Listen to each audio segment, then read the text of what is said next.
All set, Charlie? All right, fantastic. Well, welcome everybody. I appreciate everyone, sticking around per se. I know we're a little late. Sorry, we're in executive session before this. Before we get started, as always, if we could all rise for our invocation and pledge of allegiance, please.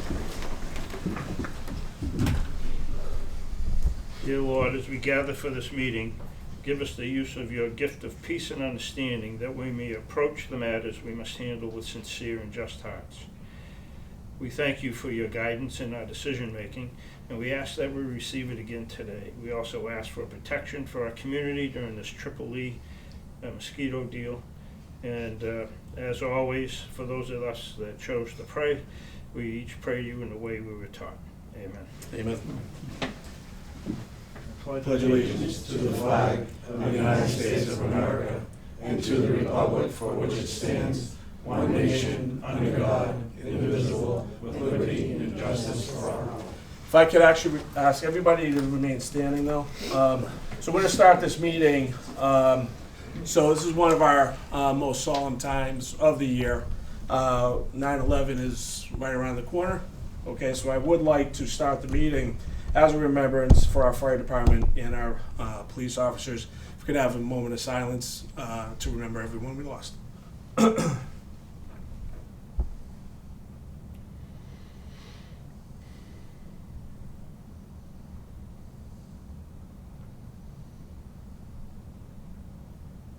Okay, thank you very much. Appreciate it. All right.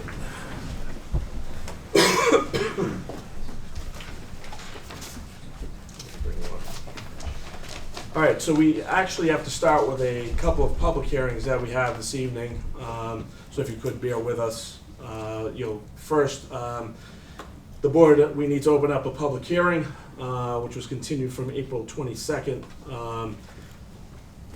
2019. SQF LLC, Tilson request to place a utility pole for an AT&T small wireless facility in the public right of way. We need to open up that meeting, go around the room. Roll call, Gary. Fowler, aye. Twist, aye. Dawes, aye. And Bonavita, aye. Hold on, I just gotta open my, bear with my computer as well. Jenny, I knew one of these.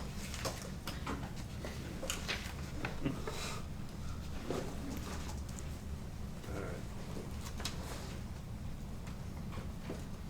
Go black on me. We need a motion.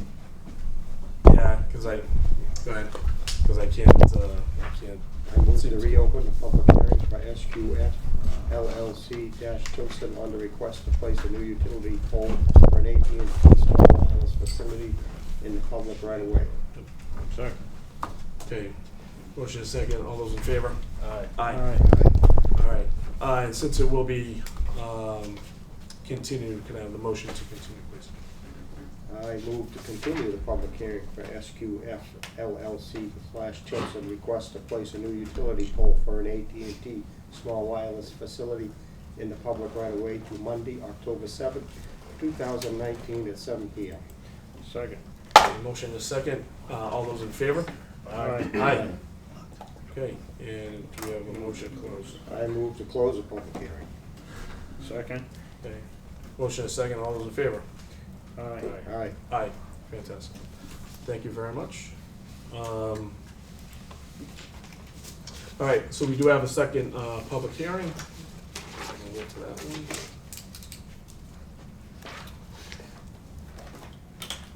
Gary, once again, can you do that? Because my computer's just not cooperating. I'm not sure if I've seen this. You have the same thing? Yeah, it's black. Yeah, I'm not sure I've got anything written down for this one. Okay. Thank you.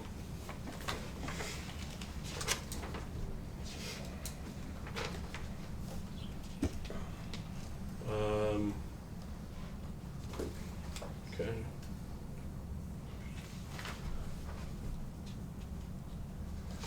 You need this.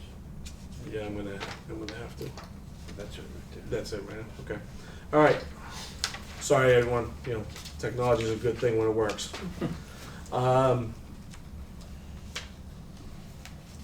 So the subject is, we have a dangerous dog hearing. All witnesses, including town personnel, must be sworn in. Do you swear? Okay. Who do we have here for that subject? If you want to go, come on up.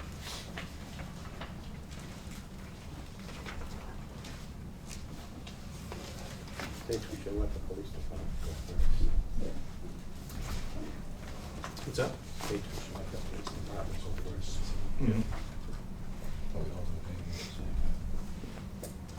Actually, what is there? I'm just reading that over. Yeah.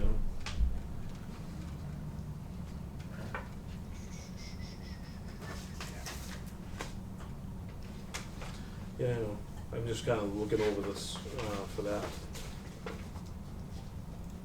All right, so we do need your police department to come up and speak first. But first and foremost, if you could take a seat and introduce yourself.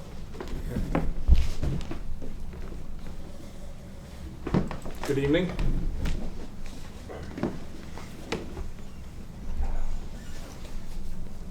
How you doing? If you could introduce yourself, please. I'm George Brennan, live at 17 Elm Street. Hi, George. Andrea Brennan. Hi, how are you? Okay. All right, great. And we also have our folks from the police department here as well. Who's going to be speaking on this one? Both of us. Okay, both of you. Okay. So we're going to start with the police department. If you could, gentlemen, kind of describe what's going on here so that we know what's happening. Good evening, Mr. Chairman, members of the board. We've contacted the Board of Selectmen to conduct what we believe to be a nuisance dog that resides, or dogs that reside at 17 Elm Street. I know it's a dangerous dog hearing by definition, but in reviewing the file, it's nuisance/dangerous, so I'll let the board decide that, but from Officer Jones' perspective and mine, I think we're at the level of nuisance right now, and what I'm going to do is turn over the floor to Officer Jones, who also serves as our full-time animal control officer, to give the board a summation as to where we're at and what we're trying to accomplish, so that we can work with the Brennan family and possibly bring harmony down there on Elm Street. So, Officer Jones. Thank you, Chief. Good evening, everyone. So our records indicate that George Brennan currently has two dogs at the property, Rocky and Grover, 6 and 7 years of age. He used to have a dog before that was involved in an attack. So as far as documented reports go, we have 12 cases where his dogs were reported running loose. And 2 of those cases, they physically attacked someone, and 1 of those cases, they actually bit someone, and that was recent. As far as the other dog bite that actually occurred on his property. The dog was chained in the backyard. That was April 2015, and I believe the dog that he had then, he no longer has. And that was, it was a 6-year-old girl involved with that. She was bit in the hand. So as far as both these dog bites, they weren't severe in nature. I'm not trying to downplay these attacks. But the issue is this, there are so many reports of between September of 2011 and current day of his dogs running loose off the property when somebody walks by, whether they're jogging by, walking with another dog. So we feel that people can't feel safe when they walk by his home, and a lot of people walk down Elm Street. School kids walk down that street all the time during the school year.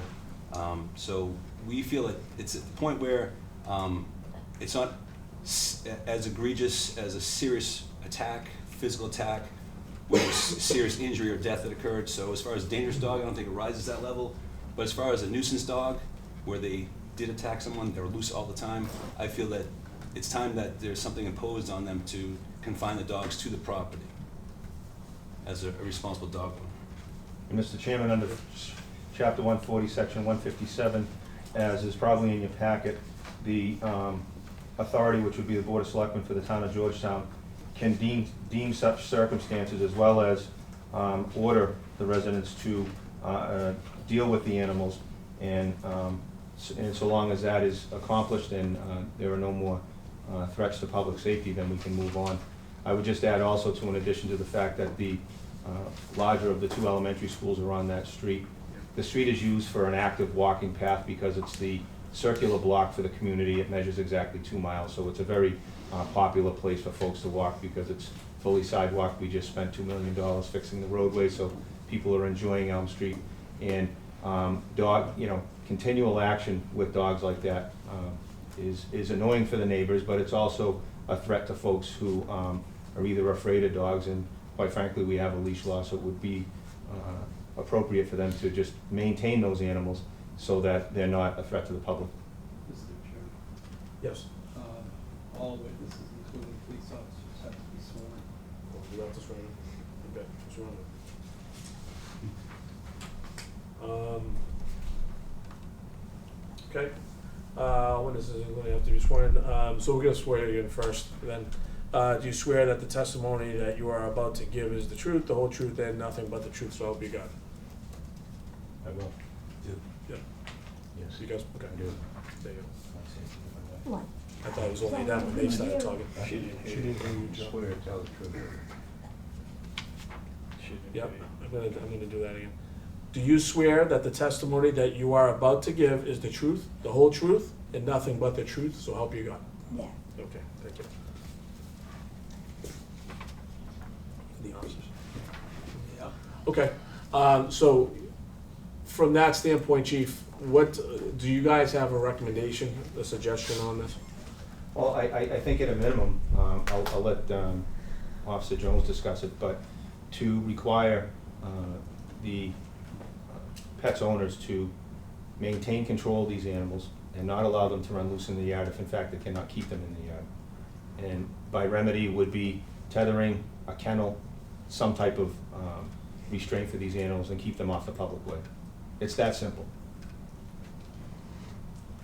Okay, And by order of this board through 157, if that's not accomplished, we can take it to the next level. okay. Suggestion is, basically keeping them on a leash, fencing. That's up to them. I mean, depending on the activity of their animals, they would be better to discuss what activity those animals need, but they need to stay off the public way. And if they go on the public way, they need to be tethered and leashed. Well, specific to the fact that the school is there, that does, worry me, so. All right, thank you. Is there anything further to add? No, sir. No? Okay. All right, folks, certainly the floor is yours. I'm sorry that they have gotten loose from time to time because Yep. they're getting to the point where they're faster than I am. And I was planning on putting a fence up on both driveways this spring. I was getting a lot of the materials together, Mhm. and I got an infection of the right leg, cellulitis, the end of June. And I spent 9 days in the hospital with it, 5 days at Mass General. And for the next month, I could barely put weight on it. So I'm just able to get around now. I still can't walk much, but I can get around. And I'm gonna proceed with a fence on either side of the house to block them off from having access to the street. They are tied up when I'm out there, except for occasionally they do get away from me. And I'm sorry about that again, but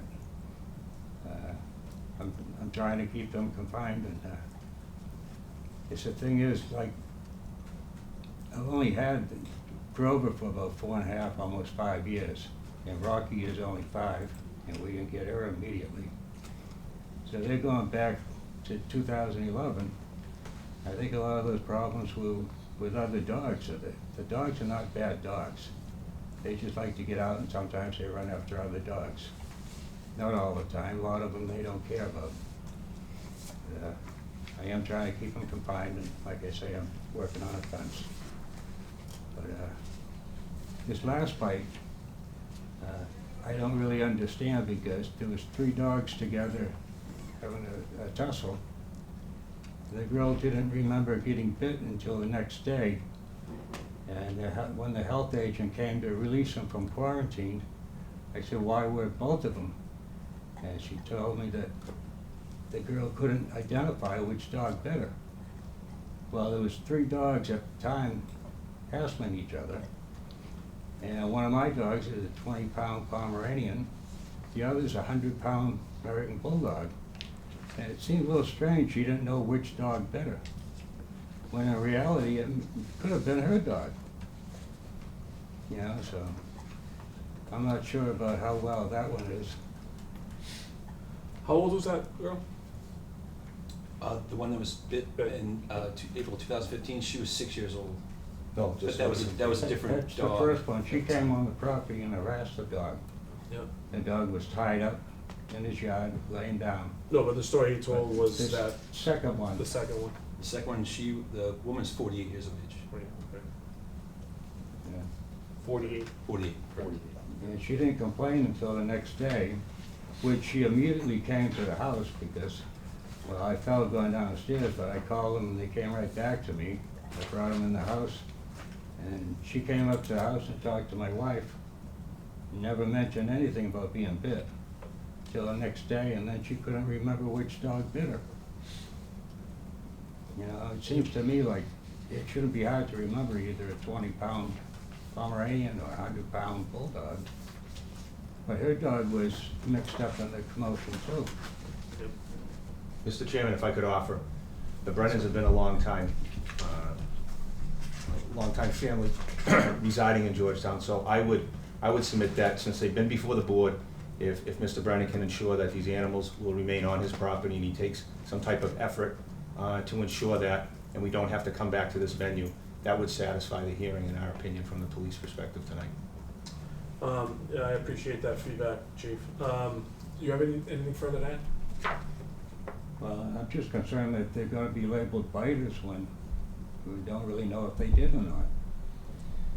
Okay. All right, is there any more to add other than that? Pretty well. Okay, we're just gonna have some questioning here on from the board. Go ahead. A lot of the complaint was that the dogs are off the leash a number of times.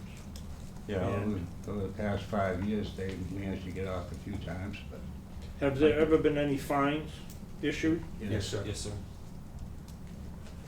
And normally, what would happen if we have repeated fines and then we come before the board with a That's nuisance? correct. Okay. How would you plan on keeping the dogs contained to your property? well, I'm gonna put a fence Well, on besides the fence, but either side of the house, and are then, you gonna have a run with it so that they're tethered? well, they'll be on a rope too. But if they get away from me, they won't be able to get by the fence. So you're gonna be putting the fence up yourself? Yes, Oh, okay. When do you think that that would happen, given your condition? I'm gonna try to work on next week or two. Are you able to? Well, it's gonna be slow, but, you know, I'm gonna try. Okay, so well, you don't know which dog did the biting. I mean, there's a big difference between a 100-pound American Bulldog and a 20-pound Pom. Yeah. Well, have you taken any actions, Mr. Brennan, to try to rectify the situation? More careful when we go out, trying not to let them slip by, and we bring the rope in the house and tie them up in the house now before we open the door. Okay, well, the biggest thing is dogs with leashes, and I love dogs. I've had several in my life. I got rid of a dog because he bit my son. So I don't deal with biting at all, Right. you know? So we can't have that. I call it, they've broken the laws of domestication. You know, so they just need to, I don't know, how are they normally? Are they normally aggressive Oh, dogs? no, there's a couple of teddy bears. But they see somebody, they charge out to the front of the yard? No. No, generally, lately it's only been this one girl and a dog. I don't know what happened between the dogs or not, but they seem to just like this one dog. Most dogs go by, there's no problem. Well, I think that the chief and Officer Jones are probably correct. The dogs are probably a nuisance, or considered a nuisance, because of the numerous complaints over the years of various dogs that you've owned. And I would hope that you would really put up that fence and ensure that they remain tethered. Yeah.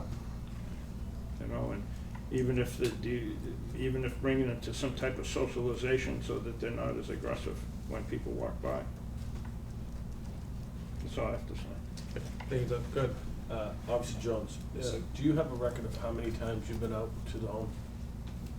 Personally, I have, well, as far as our reports, and again, these are all documented. We don't know how many times dogs have gotten loose without being reported, but there are 12 cases here that I have reports of dogs running loose. In what period of time? Again, from September of 2011 through July 27th of this year. I could read the dates going back if you'd like.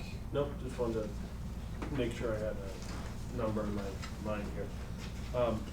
Mr. Brennan, you know, I have a dog. I have a fenced-in yard, and I make sure that whenever the dog leaves, she's on a leash, because that's the law. If I'm walking my dog down a road, under the assumption that I will not be under attack or have another dog approach my dog, which could create a tussle, as you were calling it to be. I don't know the specifics as to why someone would not mention a bite, or maybe it wasn't heard, or what. That's all hearsay at this point. But I would say that it is imperative that you tether those dogs until you're able to get that fence. Yeah. Sorry, you're going through this right now. It's not ideal, I'm sure. But if you have someone that would help you, I would try to enlist any help you can find to get that fence built. And to that question, on either side of your property, if you put a fence in the front, is there a fence existing on the sides and the back now? Yeah, There is. So it'll all be connected, they'd be contained to the backyard. yeah. Okay. The very back isn't, but that's a very large swamp that bordering the cemetery. There's nothing directly behind it, but they never go out there. So I'm just trying to keep them from entering the street. Mhm.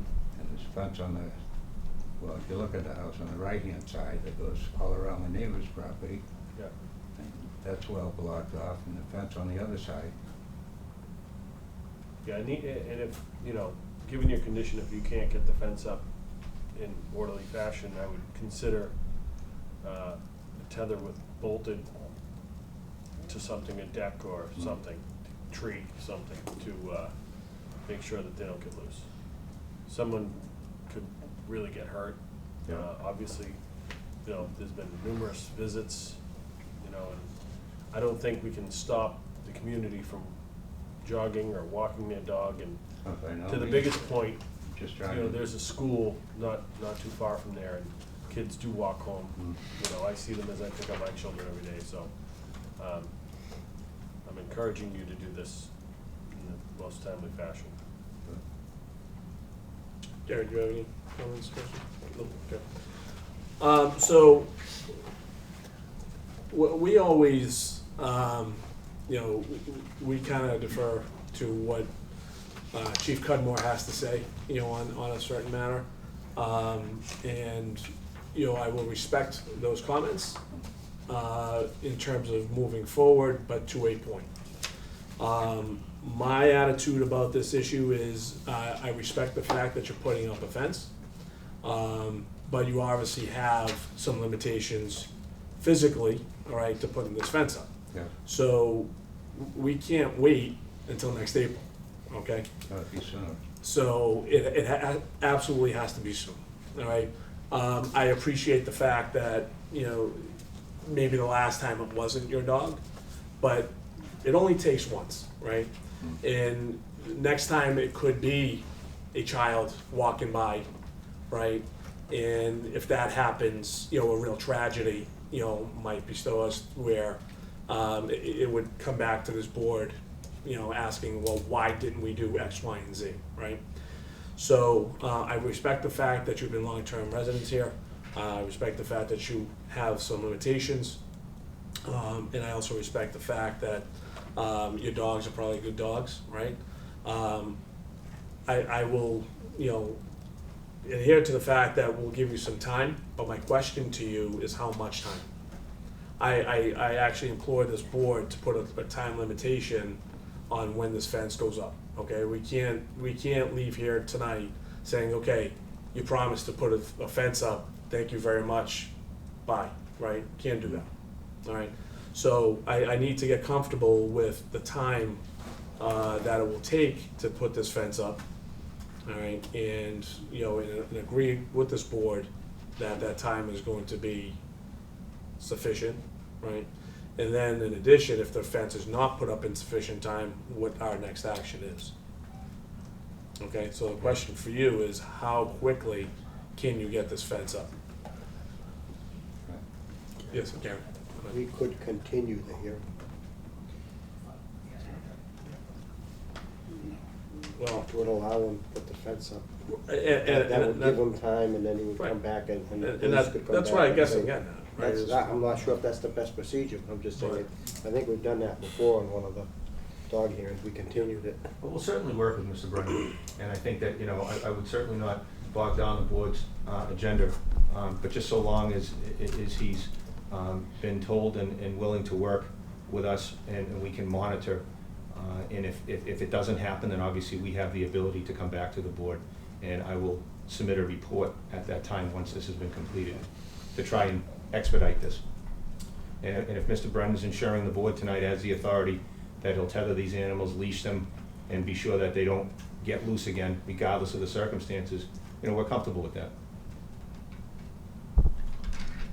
Because we can always come back. And give them like 60, you know, before the ground freezes. We do about 60 days. Mr. Chairman, are there any other vacancies? Yeah, I guess that's the same. What do you think of timeframes? In terms of getting the fence up?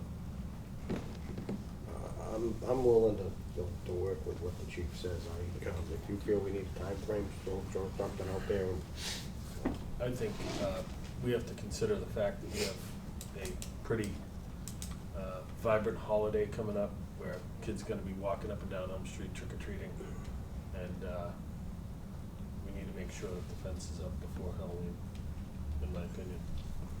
That'd be about 60 days. 45 days. 45 days. All right. Okay, with that being said, are there any other comments in the public tonight? Yes, sir, if you could identify yourself? You gotta swear him in. Yeah, that's right. Ray Spence. Why don't you come on up? I'm actually his son. Okay, do you have to swear in? Yeah. All right. All right. Signal one for me, so you're gonna, and sworn people. All right. Do you swear that the testimony that you are about to give is the truth, the whole truth, and nothing but the truth, so help you God? And you? Thank you. And So- if you could introduce yourself once again, Oh, please. my name is Ray Spence. I actually Spence. reside at 17 Elm Street with the Okay. dogs and my father and my mother. So, Okay. I think that this is the fence thing with the time frame, you gotta give him a little more time. You can't just give him till October, that's 2 months. The man can barely move, okay, that's a little ridiculous. They said they were fine with the tethering, as long as they're leashed, and they can't get out to the street, that's okay. Like, you know, winter's gonna be coming soon, so like if he can't get it out, what's he gonna do? We're gonna come back here and then he's gonna get in trouble because the snow came? You can't control that. Our dogs aren't mean dogs. And the fact that you said you had the school down the street, is there any program that you guys go to the school and teach kids how to be friendly with dogs? Because as kids come out of school and they're walking by our house, they provoke our dogs. They walk up and they go boo boo boo boo, you know. That's not good for our dogs. What are they supposed to do? When they bark back, the kids are gonna run home, get in trouble, you know, get us in trouble because the dog barked at them. You know, are you taking, you know, provisions for that? Because we can't help if the kids provoke our dog. Our dog, our breed of dog is born to protect. Okay, it is bred to protect our family, and that's what it does. Our property, you know, comes right up to the sidewalk. So if somebody's walking and another dog steps on the front lawn, that's the dog's territory. They mark territories, do they not? Right? The animal control officer, dogs mark territories. So if another dog comes onto the property and tries to mark its territory, what happens? Dog getting tussled, okay? So what I want to know is, if they're okay with the tethering, with the leashing, as long as they don't get out, why are you putting a super quick time frame on a fence? October is what, next month? September, October? So you're giving him a month to put up a fence when he's just able to get around. Well, it was mentioned Halloween. Halloween's technically the end of October, so we're And talking we 45 understand, days. we understand that there are kids going on, but has there ever been a report on Halloween Day of our dogs being bit? Or dogs causing a ruckus when the kids are walking down the street? There is actually one, but it wasn't Halloween. There was a group of school kids walking home or to school, and the dogs came off the property, Then they started and they approached the barking. kids. Now, did it say if the kids provoked them? And it did not. Okay, see, you're not getting both sides, you're getting the side of the dog just running up. Every single day, these kids walk by the house, and our dogs are on the leash. They come by and they bark at them, they provoke them. They need a program in school, tell the parents, teach them about dogs. Do you want your kid going up to a dog and barking in its face, and then get bit? No, you don't. So I don't, like, a fence is a little drastic, for one. I mean, our dogs are, you keep them on a leash, they're a leash, but, you gotta give them a little more time than October. Yep, Gary, go ahead. I don't think the 45 days is a burdensome. I mean, I thought we had an agreement, and I'll work with the police. Mr. Brennan said he put up a fence. You came up with 45 days, I think that's more than appropriate. No, that's just where I am.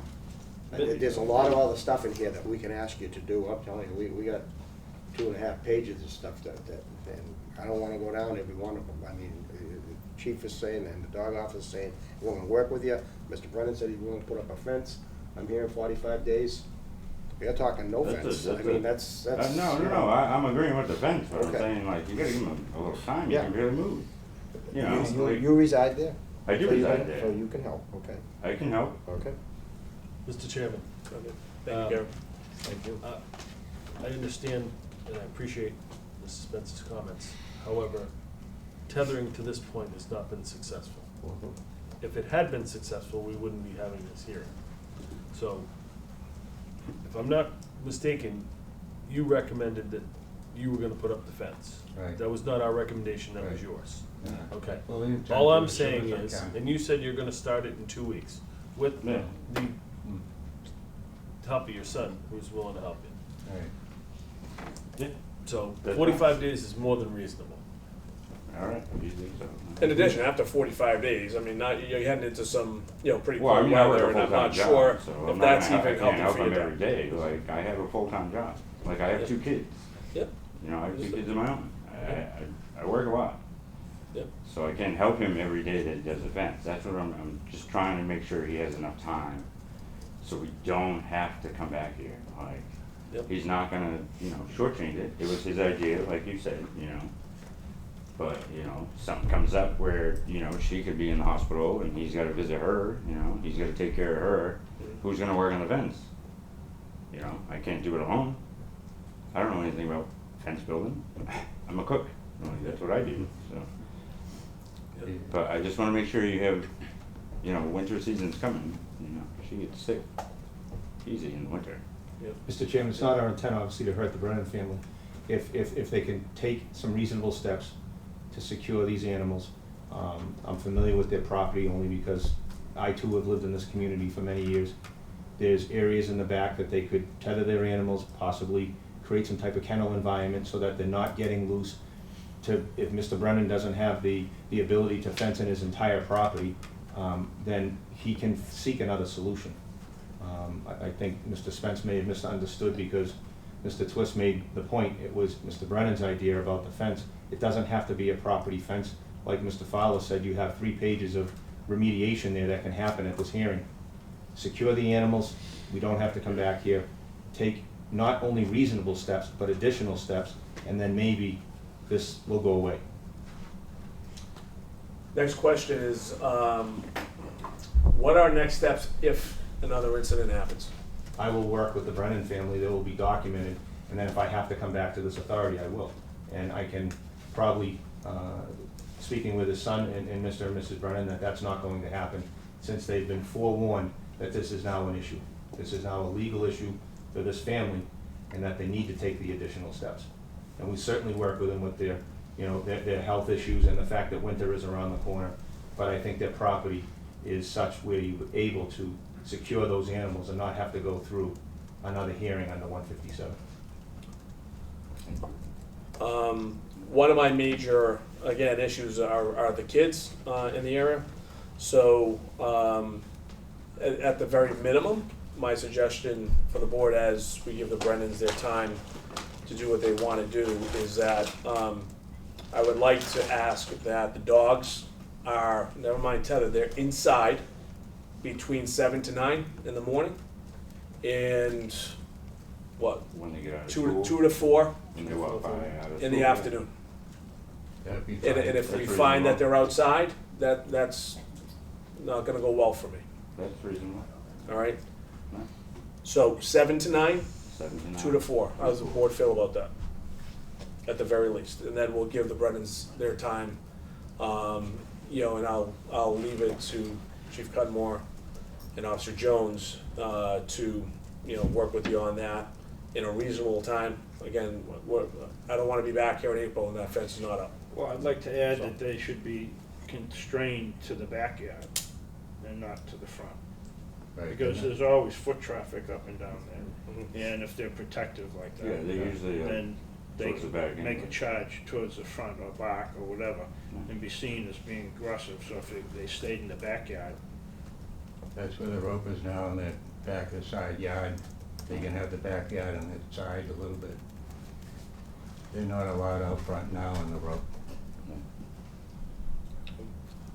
Board? It sounds like what you put out there, they're agreeable to, and I'm agreeable to that. I'm with you, Joe. Okay. yeah, we can do that. Chief, if you could, stay on top of this. Again, I think ideally, we would like to see, significant progress by the end of October, if not finished, with the thought that we know that you have some physical limitations, right?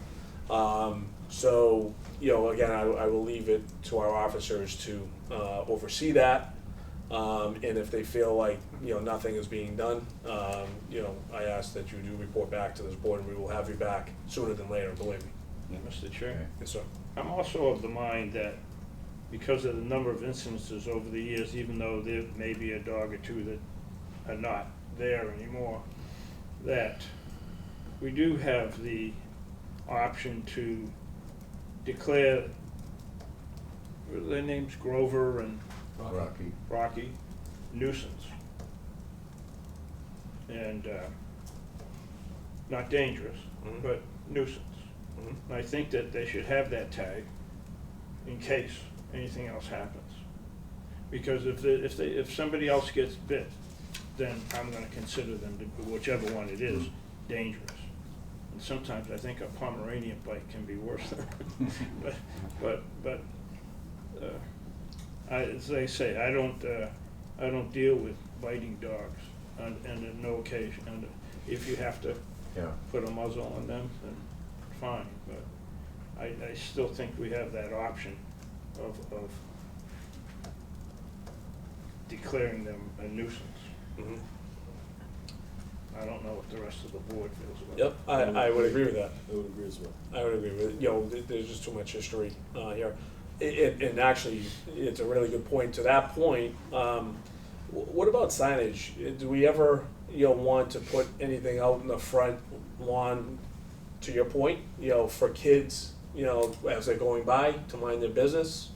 I think that parents, would appreciate if they knew that they were protective dogs, on site, and that any action on their part to provoke these dogs is probably not the best idea. I agree, I think any measures that will help this case, absolutely. All right, so what kind of, have you seen any of those type of signs that maybe you can, relate back to the Brennans? I'll have Officer Jones work with the Brennans with regard to some type of plan relative to signage, possibly relative to tethering and leash Okay, and so forth, so that everybody's on the same page. okay. Sound good? Sound good. All right, Any other comments from the board? Any other comments from the audience? I don't think we have to take a vote, do we? So, Well, yeah, we It do, says we if need we to have a deem- motion to if we deem- declare The nuisance. Under the section dogs in B, the Grover and Rocky a nuisance, and that oh, we they're, have to go through this list? Okay. that they're to be restrained, that's the side backyard. They're not to be out of the house between 7 and 9 a.m. and 2 and 4 p.m. And that Officer Jones is gonna work with the Brennans on some type of signage. Right. Now, again, we are gonna vote that, or we just? Yes. Okay. All right, So that's what I moved. all right. Second. So we have a, okay, motion and a second. Further discussion from the board? it's, I thought we had an agreement, but I mean, do you think that's the way we need to go, call this a nuisance dog? Because it's, if we go from a nuisance dog to a dangerous dog, we've got different things under the law that we Right. go with. Right. So does this fit within the law by declaring it a Yes, it nuisance does. dog? Okay, It allows us to work with them and then holds both sides accountable. okay, thank you. Okay, any further discussion? All those in favor? Aye. Aye. Fantastic. Any further? All right, folks, thank you very much. Okay, thank you. Thanks for joining tonight, we certainly appreciate it. Do we need to make the Yep. close, Go ahead, Gary. move to close this hearing? Second? Okay, motion and second. All those in favor? Aye. Aye. Okay. Yeah, no, we check them, yeah. That was smooth on my part, wasn't it? That whole thing. Had no idea. Yeah. Hi, Chief, I know, you have some appointments on my end. I lose my computer, Yeah, well, that's enough. Good evening once again. I bring. Hi, Chief. Good evening. I bring before you a candidate to be appointed as a reserve officer for the department, as is customary in Georgetown. Before you is Michael Griffin. He has been a dispatcher with us since 2018, and he is currently a dispatcher for the city of Cambridge. And prior to that, he was a civilian dispatcher for the city of Salem. He's a graduate of St. Mary's High School in Lynn, 2007. Michael's also a part of the NEMLEC team, which Georgetown is a member of, and serves on their IMAT team, and has been involved in hundreds of call-outs for missing persons, SWAT activations, most notably the Boston Marathon incident in Watertown, and as of late, the Merrimack Valley gas explosions. He serves as a logistics section chief for communications, so he's a very knowledgeable individual with regard to communications, and his short time with us has helped us greatly. So he graduated from the Reserve Police Academy and approached the department with becoming a reserve officer, and I was very glad that he did so. He's passed the requisite background as well as the physical fitness exam that we require. He's proud to be following in the footsteps of his father. A friend of mine, Tom Griffin, is the chief of police in the city of Peabody, and Michael's uncle is a retired police sergeant in Salem. So he comes from a long line of police service, and I would hope the board would continue his family legacy and appoint him as a reserve officer here in Georgetown. And he's a Saugus resident, and is residing in Saugus with his fiancee, Anne Marie. And his family is in the audience tonight. How you doing, everyone? Very good. Good. And they got to experience a dog hearing. Smooth, right? Good job. First of all, Officer Griffin, welcome. Thank you. Didn't wanna Chief give- Griffin. Chief Griffin. Chief Griffin. My bad. Sorry about that, Mr. Chairman. Wait a minute. You didn't want to give your son a job? It's not how it works. It's Not how it works. not how it works. Well, welcome tonight in the family as well. All right, Chief, is that That's it, sir. questions from the board? Is your intention at some point to be a full-time officer?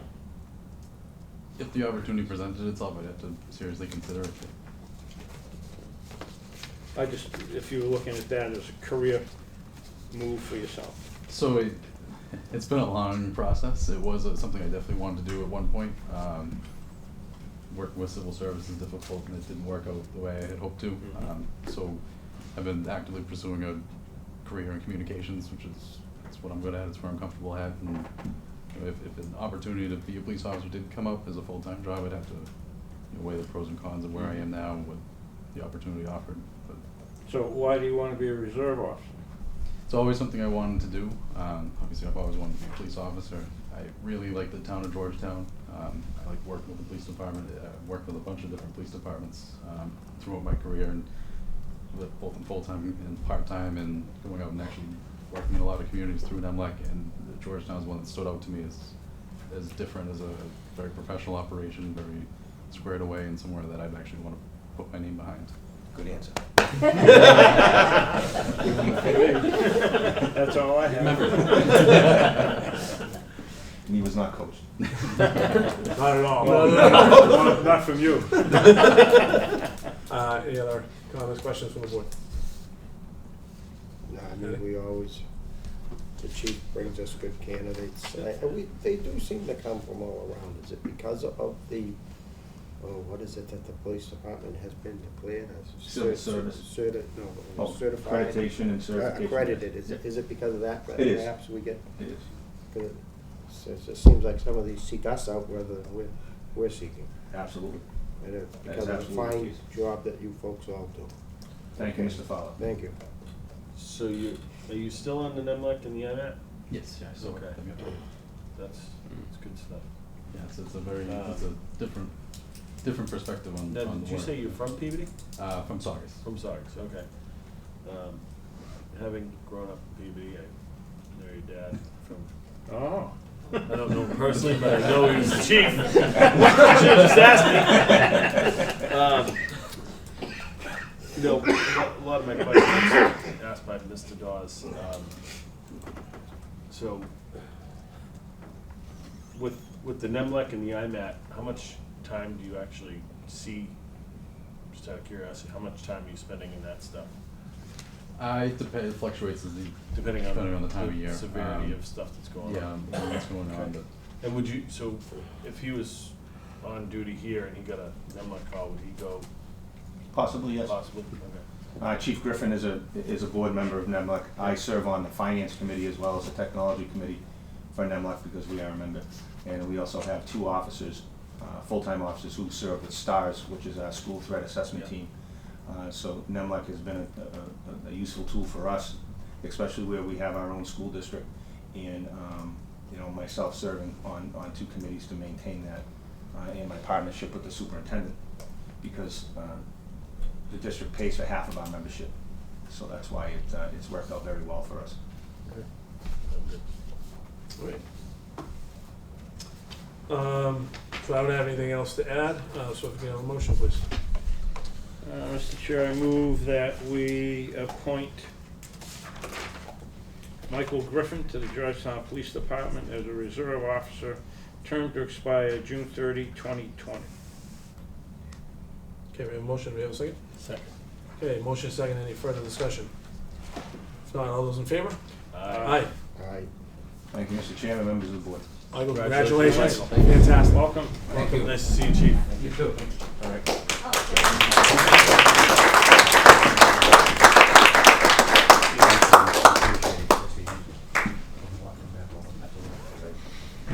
Thank you all. Thank you. Have a great day. I know. Be good.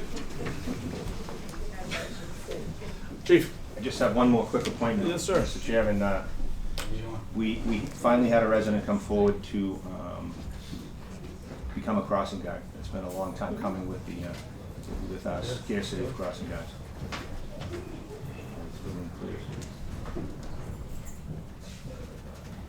So I'm requesting tonight that Lorna Chasen Howard from Georgetown be appointed as a crossing guard for the Georgetown Police Department with her term to expire June 30th of 2020. Okay. She's a longtime resident. She came forward, passed the required background check, and is scheduled to start tomorrow with your blessing. No pressure. Please bless him. Is she here? No, she's No, not. okay. All right. Then I move that the Board of Selectmen appoint Lorna Howard as a crossing guard for the Georgetown Police Department, term to expire June 30, 2020. Okay, we have a motion, we have a second? Second. Jack? Okay, motion and second, further discussion? No? All right, if not, all those in favor? Aye. Aye. Aye. Mr. Chairman, that's all I have. Thanks, chief. Well done, Appreciate it. chief, thank you. Appreciate it.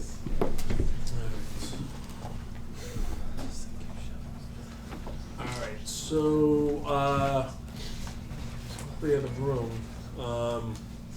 for some shorter conversations. Ma'am, you're here for, The area for, oh, why don't you go on up? I can play you pretty quickly. The lieutenant's gonna stay in case you have any questions for the road race. Okay, Okay, fantastic. Thank you. How are you? Good evening, how are you? Good, good. If you could introduce yourself, please. Sure, Ashley Steves, live in Danvers, Mass. And here conducting the third annual Erie 4 Pancake Run on November 9th from the Pembroke Elementary School. All right. Fantastic. Well, welcome. Thank you for attending.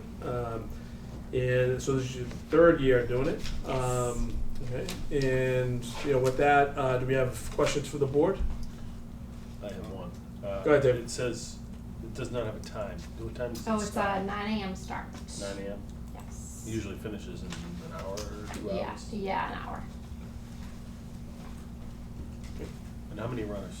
Last year we had about 80 runners, so this year we're hoping definitely to keep growing, and we've grown over the past 2 years, and it definitely instrumentally helps the Erie 4 breakfast side, which is the whole idea of the event in itself, to bring an outside crowd of people in to help kind of the pancake breakfast as a fundraiser for the Erie 4. So yeah, we're definitely hopeful that the event will grow even larger this year.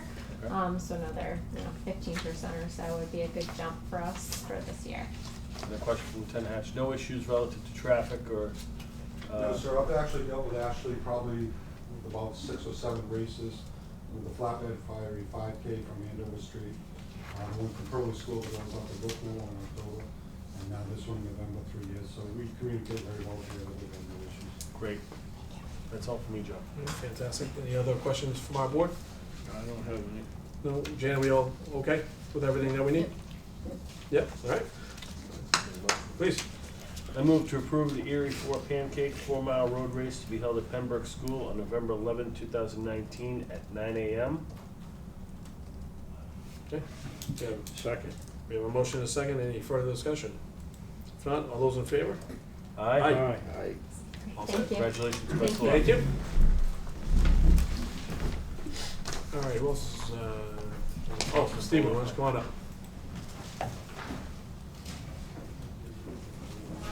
How we doing? Good, how you doing? Good to see you. Too. All right, so you are here because you have a change of manager, Yeah. all right? So if you could, Stephen, tell us a little bit about what's going on. We just thought we'd be better off to have it in an owner's name, so Mhm. we're just gonna switch it over to my name. 'Cause It's your name? I'm always there. Okay. So, that's basically the main reason. Yeah. Okay. So you don't have the so you're the manager now? Pretty much, Ralph? yeah. Okay, Yeah. fantastic. All right, any questions for Stephen on the liquor license? Yeah, Go ahead, it's more procedural, probably more for Janet. Usually we have a copy of the proof of citizenship, and that, is that what is the birth certificate serving, is that? Okay, thank you. Anybody else? No? Okay, can I have a motion, please? Make a motion to change the manager of Cafe Serena to Stephen Flynn? Junior. Yep. Thank you. Forgot about that. Okay. We have a motion and a second, further discussion? Jan, do we have all, all paperwork seems to be fine, got everything? Everything's all in place. Will the prior manager's names be taken off everything? At this point, as of tonight? Or tomorrow, whatever?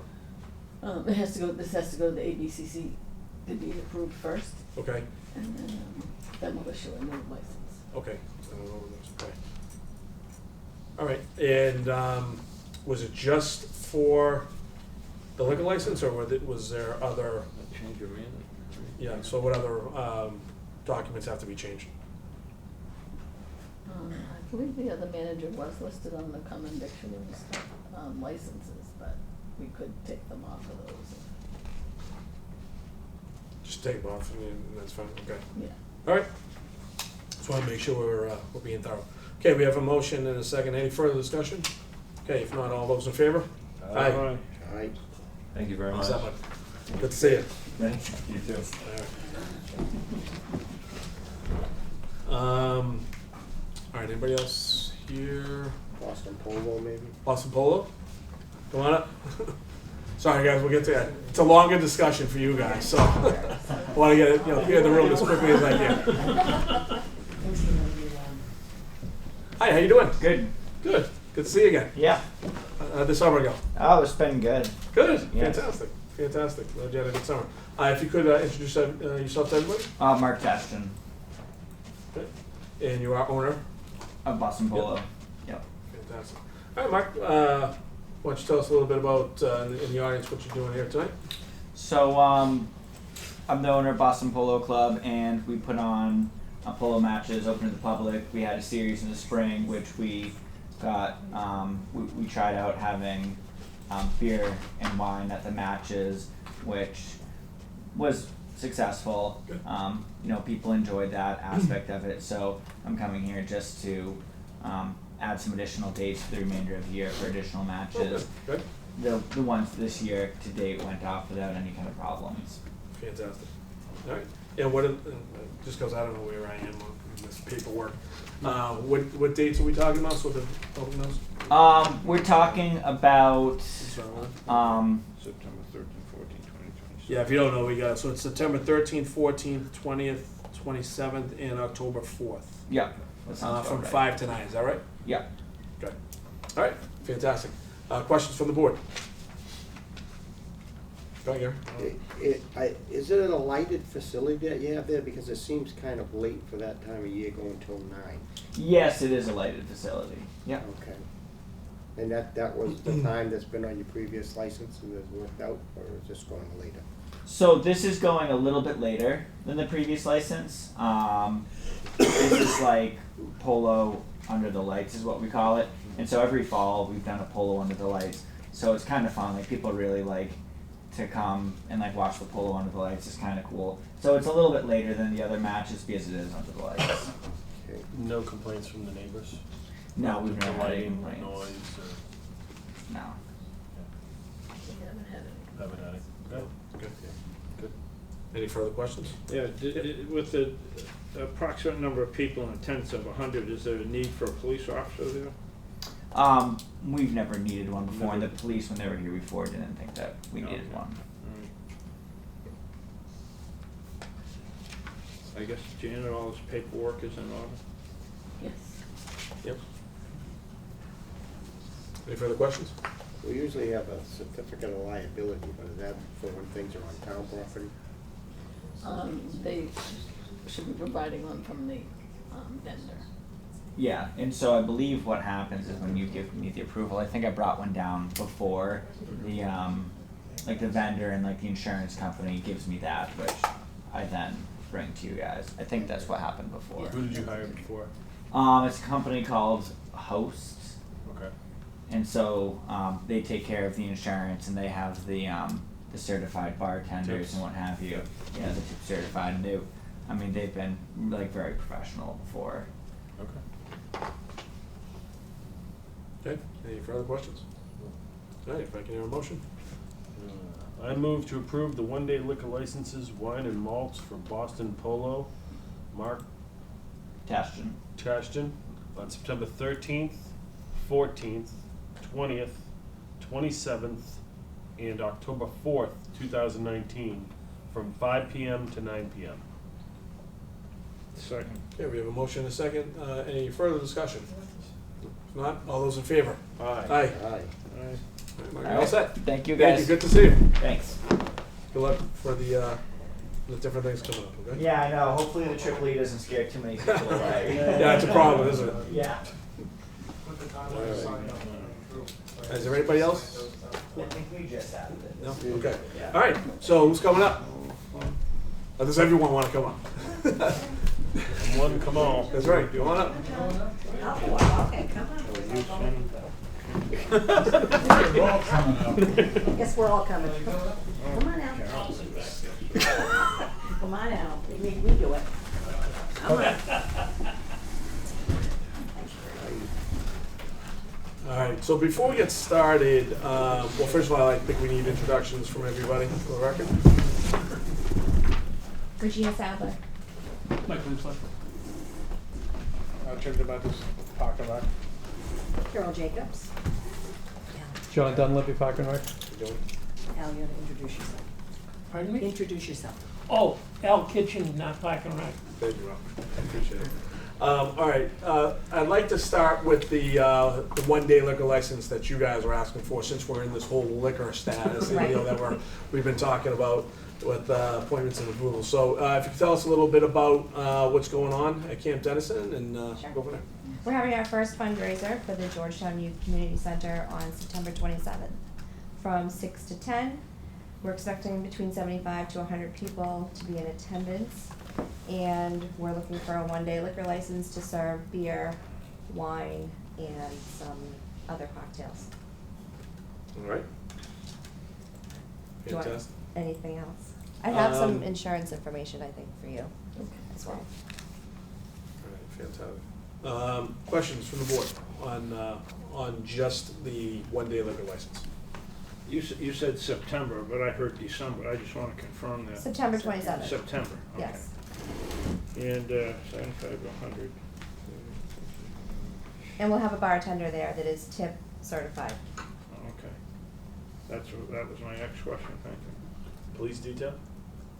Yes. We wanted to make sure it's required based upon the number of attendees, but we do have one lined up right now. I think the police department did recommend it on the application for Camp Dennison. Okay. So we have it secured. They usually recommend it for. For Camp Dennison, Yes. okay, it's the location. And sometimes the location, it's up to the police Okay, department, just by curious. their recommendation.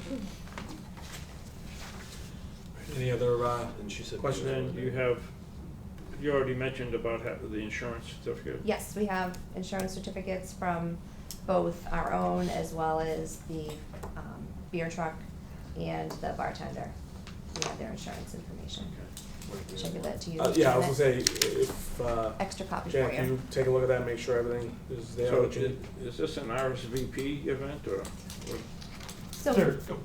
So we do want people to buy ahead, but we can sell tickets at the door, and it's 21 and over. We won't let anyone under 21 in. Conservation, it's conservation, and do they allow to spray?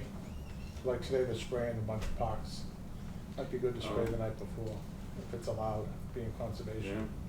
They may have a rule against that because it's conservation, but if they can, it's free, right? And it's just an extra safety. Should we reach out to the gentleman that runs it? Well, Deb Rogers is really heading up that effort, right, Mike? And the Board of Health, Yeah, Board of Health? Yeah. And then, September 27th. You know, aside from this event, it brings up a pretty valid point. The Boy Scouts and Girl Scouts do regular stuff that goes on down there. I don't know what's scheduled, but I've been to events before for both Boy Scouts and Girl Scouts, so we should at least ask the question about the spraying. Spraying? Yeah. It's a good point. Okay. All right, any other questions, from the board regarding the license? Did you say beer and wine, right? Beer and wine. Beer, wine, and alcohol. And other. And alcohol. Rum. They are non-profit, so they can have all alcohol. Yep. Yeah. Okay. For profit, Yeah, we it's should- not allowed. Yep. Rum. Any other questions? All right, if not, can I have a motion, please? Mr. Chair, I move that we approve the one-day liquor license for the Georgetown Youth Community Center fundraiser to be held September 27th, 2019, from 6 to 10 p.m. at Camp Dennison. Okay, we got a motion, we have a second? Second. Okay, we have a motion, a second, any further discussion? If not, all those in favor? Aye. Aye. And while we're talking about it, if you could, for the general public, this time this way. So September 27th, 6 to 10, how can people get tickets? Through our website, georgetownyouth.org, which is in the process of, it's up, but it's in the process of being finished. And we are also going to be working with local businesses throughout town to actually sell tickets. Okay. And it's on Facebook. And it's on Facebook. As well. It's on Facebook as well. Okay. Anything else you want to add? Please come. Yeah. Support the youth. Come on along. They've been loving it, which will be a nice lead into our Yes, good segue. next topic. I was going to say. Which is the update. Then, go ahead. So we met, and I'll hand this off to the Parks and Rec folks. If they're saying no, I will not hand it off to anyone. You're So, rolling, keep going. After our meeting, at your last meeting, whenever that was, we met with Parks and Rec. And so when this all started a year ago, there was something of a plan to build a director of Parks and Rec, one function of which would be sort of management and oversight of the youth center. After we met with Parks and Rec a few weeks ago, I think we all sort of mutually came to the agreement that that was not the right fit. I don't think, and I certainly don't mean to speak for them, I don't think Parks and Rec thought it's what they needed, and as a result, we sort of looked at other options. Right now, though, right? You guys said in the future you might. Yeah, something to look at in the future, but as of today, Right. perhaps not. So from a youth center's perspective, we had met with Mike Farrell and Ed Dobie last week, and trying to figure out the right way to structure it, because really that's what it's coming down to. Under what entity in the town should the youth center function under? It's a lot of unders. And then from an accounting perspective, how can we do it the right way without breaking any laws? Because that's certainly not what we're trying to do. We have received, so I think one of the challenges is that the funding is coming from 3 different places right now. We received a grant from the state. We have a Friends of the Youth Center organization, which is actively fundraising, especially on the 27th. And we did ask for an appropriation from the town. And in speaking with the town accountant, there was some concern over if we were to hire an employee, how that person could get paid. And concerns over if they could be paid out of the grant money, because that's typically not allowed. If the Friends of organization could donate money, make a gift to the town for the purpose of hiring something, it was getting convoluted. I can stop you. Why can't the grant money be utilized for? I'll defer that right back to Mr. Farrell. I think you can give a better answer than I can. Well, we won't know if it's allowable until we see the grant agreement. So the way this money is coming from the state, it's coming from the Department of Human Services to the Department of Children and Families to the town of Georgetown. Sometime end of November-ish, we're supposed to be in touch with DCF about sort of setting the parameters for this grant money. It's writing a contract, and I guess we don't know what stipulations DCF will have and what those rules are going to be. My suspicion, based on the conversations with Senator Tarr, is the goal of the money was to get the youth center up and running, and he knew that there was a need for staffing. Mm-hmm.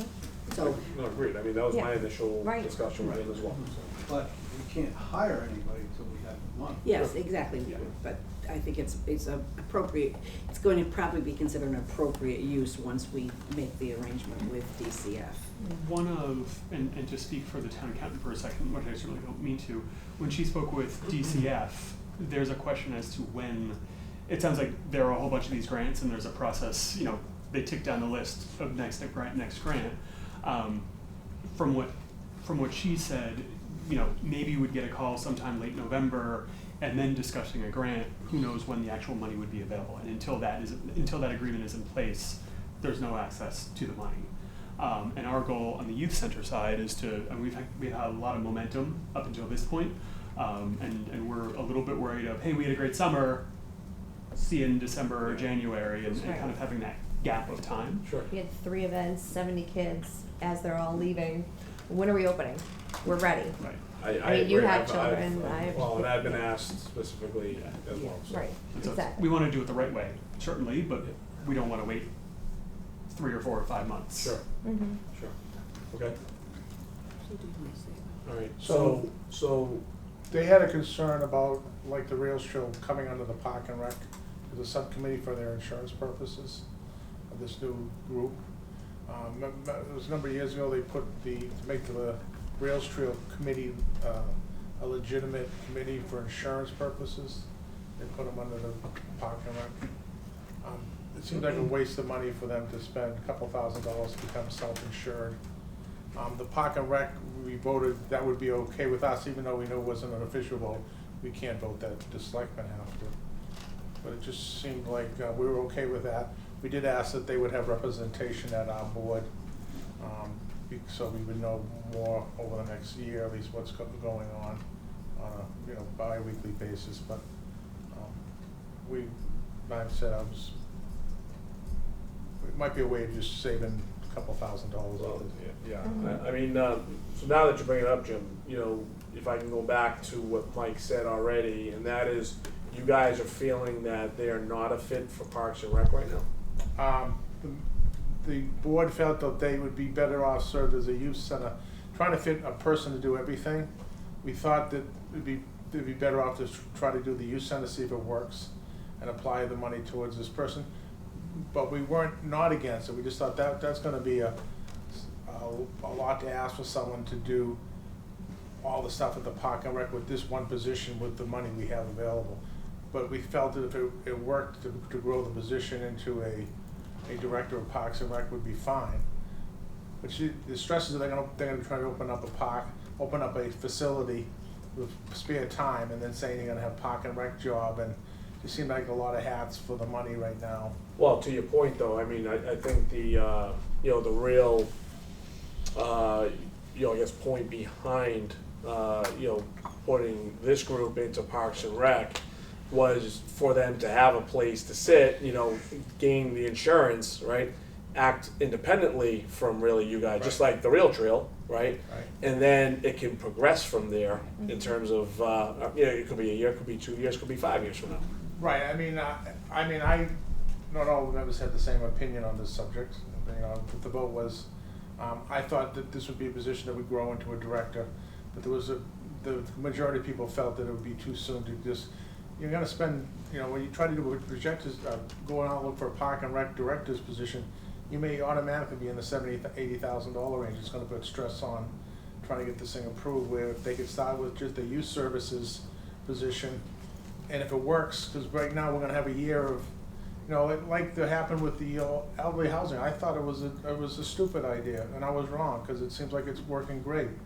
But there's going to be a year that this money is going to be allocated. Next year, this money, some of it's going to disappear, so the towns have to make a decision: are we all in, or are we all out? So I think that just. But in the meantime, don't they have to park somewhere to gain access to insurance? No, I agree. No, I agree with that. He's But I'm saying suggesting when he goes and tries to put a job posting out there, the job posting will be for a youth services director just in that facility for now. You know what I'm saying?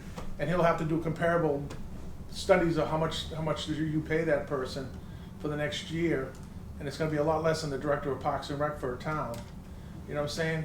Right now, there's a lot of stress in this to get this project done in a certain budget, and if it grows, I mean, yeah, the next year the position could change to a Park and Rec director. But you know what I'm saying? But I mean, I think the last meeting, if you go back and you actually view it, I think it was Evan who said that just like the COA, right? That started off as a part-time kind of position as well, right? And then you kind of tested the waters to see the success of that group, and that has now flourished into a great organization, right? And I think that's exactly. If I'm wrong, let me know, but that's exactly how I thought this was trying to be positioned, is that, all right, let's place it within a certain group, have it be something that we're kind of gauging the success of it moving forward over the next year or so, and then maybe springtime, if it is working and if it's a huge success, at that point, go to the town and say, okay, now we need X amount of dollars to bring on a director, and you say town appropriated money at that point in time. I think we're Am saying I this- wrong, or No, I think we're saying the exact same thing. Yeah. Well, the only thing we're saying Same is, when you go out to a job when you create a job posting for a job, there was some members of the Park and Rec thought you gotta go out and say, what's a comparable job of a Park and Rec director in Beverly or Andover? And you have to post that job, to that. We thought that might put too much pressure on the salary, where we really wanna see if this one component will work, which is the youth center. So if you go with a youth center part-time job, and then knowing that if it works out, when you publish the job next spring, it'll be for a full-grown Parks and Rec job. We just felt there might be automatic pressure, because right now, everybody's looking to get this all under like, $60-something thousand, and we're all scrambling to find the nickels and the dimes.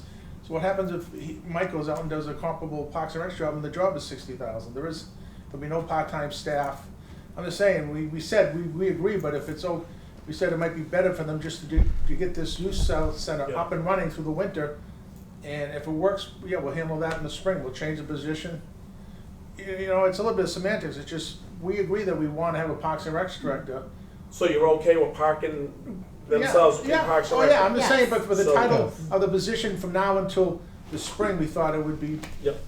So Mike, what is the process to have that done? Does it have to go to the fall town meeting, or can we do it here at the Board of Selectmen? No, we would still have to have an appropriation at fall town meeting. Okay.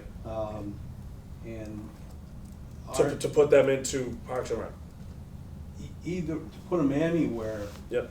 under the town Yep. umbrella. Okay, We need an appropriation. all right. And Mary and Ed and I were of the, actually Ed suggested it, that instead of raising the $15,000 that they requested, raise $45,000 at town meeting. Okay. And either add it to the school budget or add it to the Park and Rec department budget. Okay. And, because their original plan was to hire some people as 1099 contractors to get them through until the use donations to pay them, and that's not allowable. They would not be town employees. So, and there goes the insurance too. There's no workers' comp, there's no nothing. But they'd be just part-time employees though, wouldn't they? So they wouldn't be. Not as 1099, no. So we were exploring Right. essentially licensing the space from the schools to run kind of an independent youth center for the time being to get the doors open. Mhm. With the hope that at the fall town meeting, the town made it an official town department or a part of Parks and Rec. But Mary had some serious reservations about whether that would be allowable. Mike, the 45,000, would be appropriated by the town, and then what, paid back when the 30 came in from the state? Is that how? No, you that's can't the- supplant grant money with. So the 45 would be in addition to the 30? Yeah, and Okay.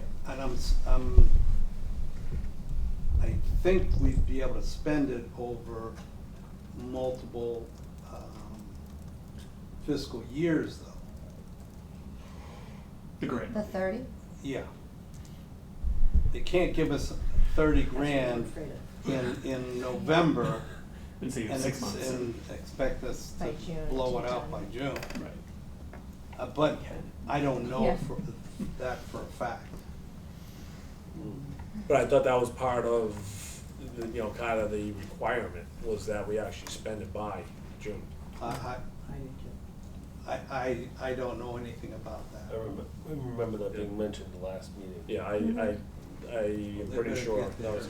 Yeah. When I met with the head of the House Ways and Means, he made it clear that that was the case. Really? Yes. Because I think initially, Mike, they thought it was, the ask was 60,000, so they said, if you share it with, if the town meets you halfway, we'll give you 30. Because I think they were operating as if it was, the need was 60. So that's why I agree, it was for a year. So I do think we have to shift that mentality, and we do have to spend it by that time frame. And I could check with Aaron again. Yeah, we can. But, you know, I'm 99% sure that's the case. I remember that being said twice. Yeah. It does wind up being, I mean, far be it from me to say no to financing. That's an aggressive schedule. I mean, I guess I'm hesitant to be good stewards of that money if we have to spend it very quickly in that time frame. If that's the case, it would fit better under the school umbrella. Well, no, you can't move the money. Technically, they can move the money, but not that grant money. Right, if you Forget get the that. grant money, you wanna be able to spend it and not just have it So, vanish. alright, so assume that, just so I can understand this, we're gonna hire somebody to run this rec center, it's gonna cost what? Benefits, salary, all the. No. It's over stages that we're planning to do this, to They're hire planning on part-time. hiring 2 19-and-a-half-hour employees. Okay. Just to start. Okay, so 2 19-and-a-half-hour employees making how much? I think we're at 18 bucks an hour. So we're not gonna use Up up to $30,000. Correct. I mean, so there are some capital needs that we foresee. I mean, it's Well, not just all also- salary dollars, Yeah. certainly. And if challenged to spend $30,000 in 6 months, we certainly can, don't get me wrong. But we want to be good stewards of the money. It's like as Brewster's well. Millions, remember? Exactly. But there's things like maker space. Right, I mean, there are. As you're aging yourself, you told If us. there are needs that can be dealt with a portion of that 30, you know, let's say a third or close to 2/3 is gonna go to salary, okay? For the 2 19-and-a-half-hour part-time people. 19¾ Thank you. Whatever, as long as Mike says that's what it is, that's what it is. And then we have some capital improvements that can take place.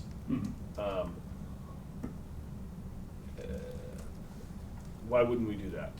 No, and I'm right there with you. I think the discussion that we had was what do we do between today and call it November 30th, whatever that date is. Is there anything that we can do to open the doors? And that was the discussion that we were having last week with Mike and Ed was what are those options? Is it licensing the space? And then there were insurance questions. You know, we want to do it right, but we don't want to. We have money, we have donation money sitting in the bank that we could have these 2 part-time people For the and next pay 3 them. months, And yeah. pay them with the money that we have currently before this fundraiser that we're even having. Okay. So, and we're trying to figure out how to do that. How do we appropriately Right. get them paid, get the insurance? So I see a multi-pronged challenge here. One is, where do you place this group? Right. Do you place them in the school? Do you place them in Park and Rec? Do you place them under some other umbrella within the town? Because they have to be under some umbrella, right, to get insurance, that's the. Yes, but understand that? and the licensing way to do it is okay, but then they have to pay for all their own insurance. Right. They don't get the town's insurance. The only town insurance they cover up is property, you know, the facility would be covered under our property insurance. Mhm. Right. But they would need their own liability insurance. But we have that. We do. We have. That was what I just Yeah. handed off to Janet. We've secured general liability insurance. If we hire someone, we will get workers' comp insurance. And there's a third. But piece these of are all insurance. extra costs that, you know. Yeah, How exactly. much was Yeah, the it's general about liability? $5,000. All in, They're I gonna go think through between the that 3 money, was around money, 3,500, $3,000 Okay, but for the year. workman's comp's gonna be That was actually the least expensive It was- estimate. right. I wanna say $400. 381.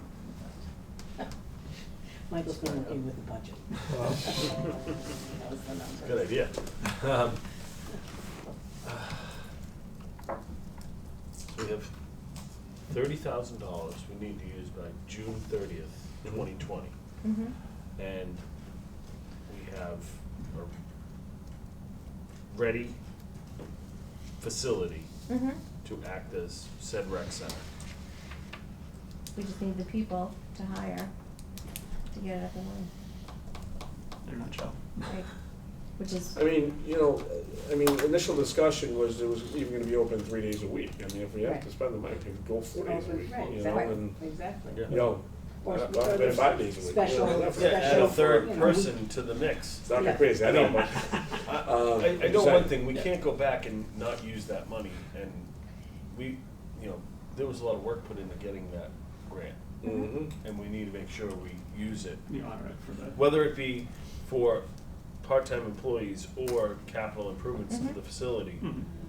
it needs to be used, that I Yeah, think you might is- even be able to break it off, like, the pavilion gives us a lot of birthday party money. I mean, if you said you had the 30,000, they could change some hours of renting out the place on weekends for birthdays and increase the person's Well- salary to get the place used for other events too. Pretty much the salary for, compensation for 2 19-and-a-half-hour a week employees, figure to June 30 is about 10 months, right? Would bring you around 28 grand. Yeah. Yeah, that's why I said, I mean, you even increase the hour and you're there. mm-hmm. You know, Yeah, because so- we had talked about So- a part-time person who was paid a little bit more than that to plan all the programs. Right. There are people that, have more experience with that, and then the part-time people would be the ones who were there with the kids, running, kind of doing what many of the high school kids and the volunteers have done So it looks at like the the events. 30,000 would get eaten up by June 30. It certainly could. Or just in salary. It would, so Well, if we had those, just 2 people for 10 months, for 19.5 hours a week, that's 3,000 a month, 10 months, it's 30 grand. I mean, that, Yeah. Okay, good. So, so we'll do it then. Yeah, but again, it goes to then, that's your salary, I mean, mm-hmm. I wanna see if we can, alleviate, the insurance. They do have because that's money, a- but they do have money. planning Yeah, to they use have the money salary. and fundraisers coming up. Yeah. I think that's what we were But- thinking when we were talking about the third pot of money, which was initially the 15,000 that we were hoping the town, as part of the match for the 30. Yep. There, Michael did a really thorough budget that was all-in costs, Mhm. not just the staff, but, like a few hours for the custodian, and there were a number of things that you had on that list. Yeah, that- program, custodial. Yeah, so which we don't always count on, they just have to happen. Mhm. So I think that, for a real cost, that's what we were really wanting Mhm. to make sure that we know. And So there you're are- asking for 15,000. That's what we were asking for. We were saying that the rec center would put in 15. The Friends that would do 15, 30 from the state, and then asking for 15 from the town.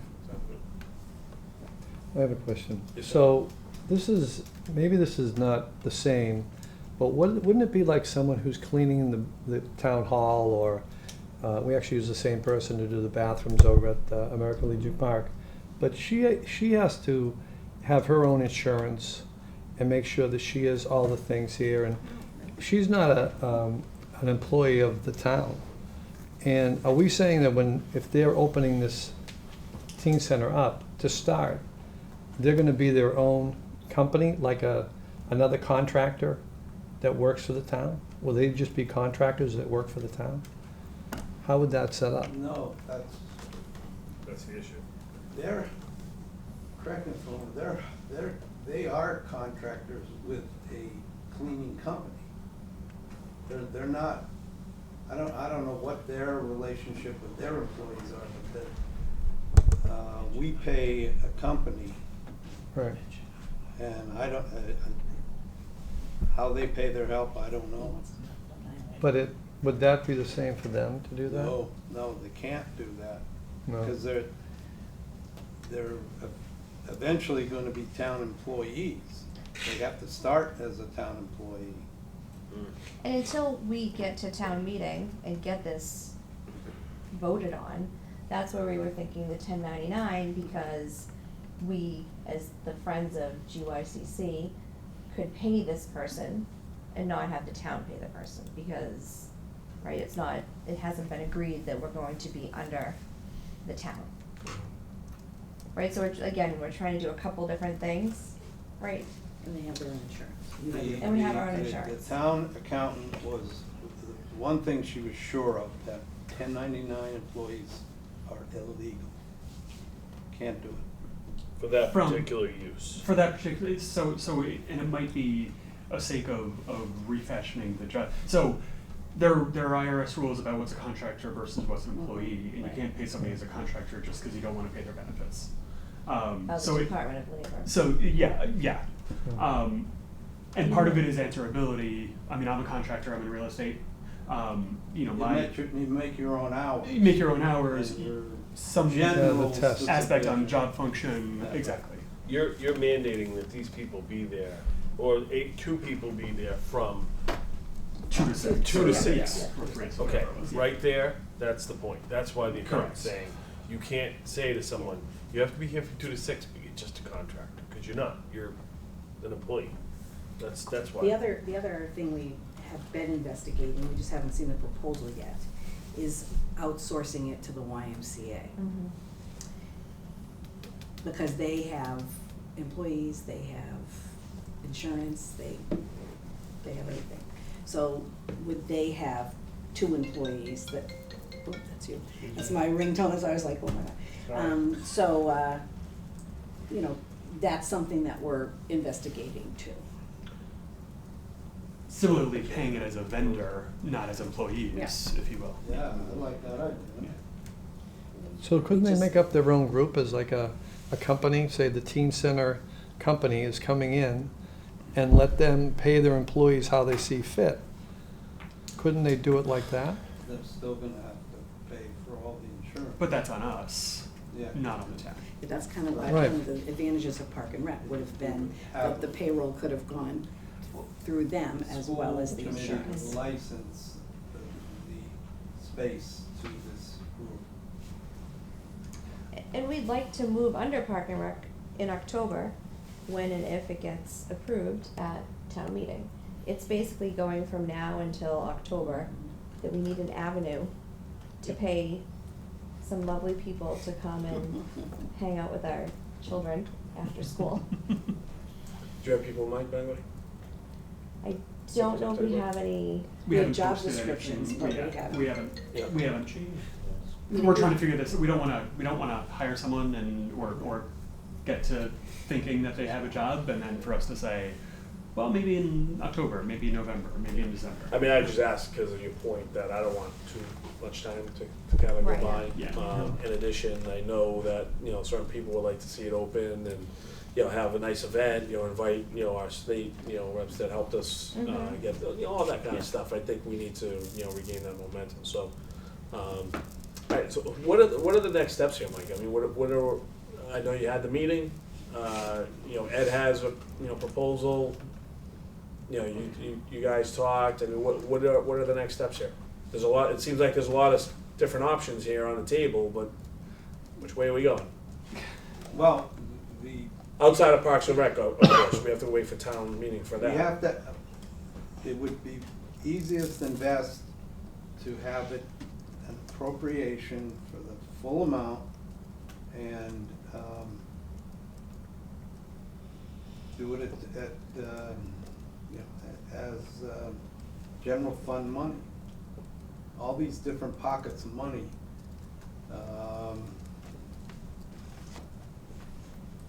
It doesn't work well. They don't play well together. All right, but again, that, we're talking about town meeting, what are we doing up until then? To get this open before town meeting? I don't see it, no.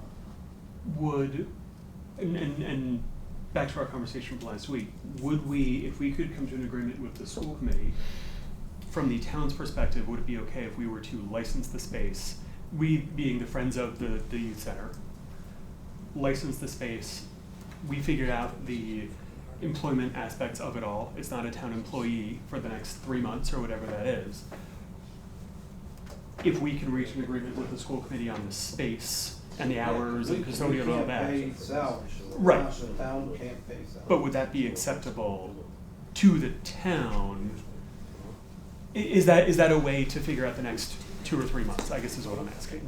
If we, the Friends of, were to undertake all of the employment, salary, whatever responsibilities, with an agreement from the school committee that we could use the physical space, would that satisfy your concerns? Yes. Okay. It doesn't involve. Because it doesn't involve the town at all.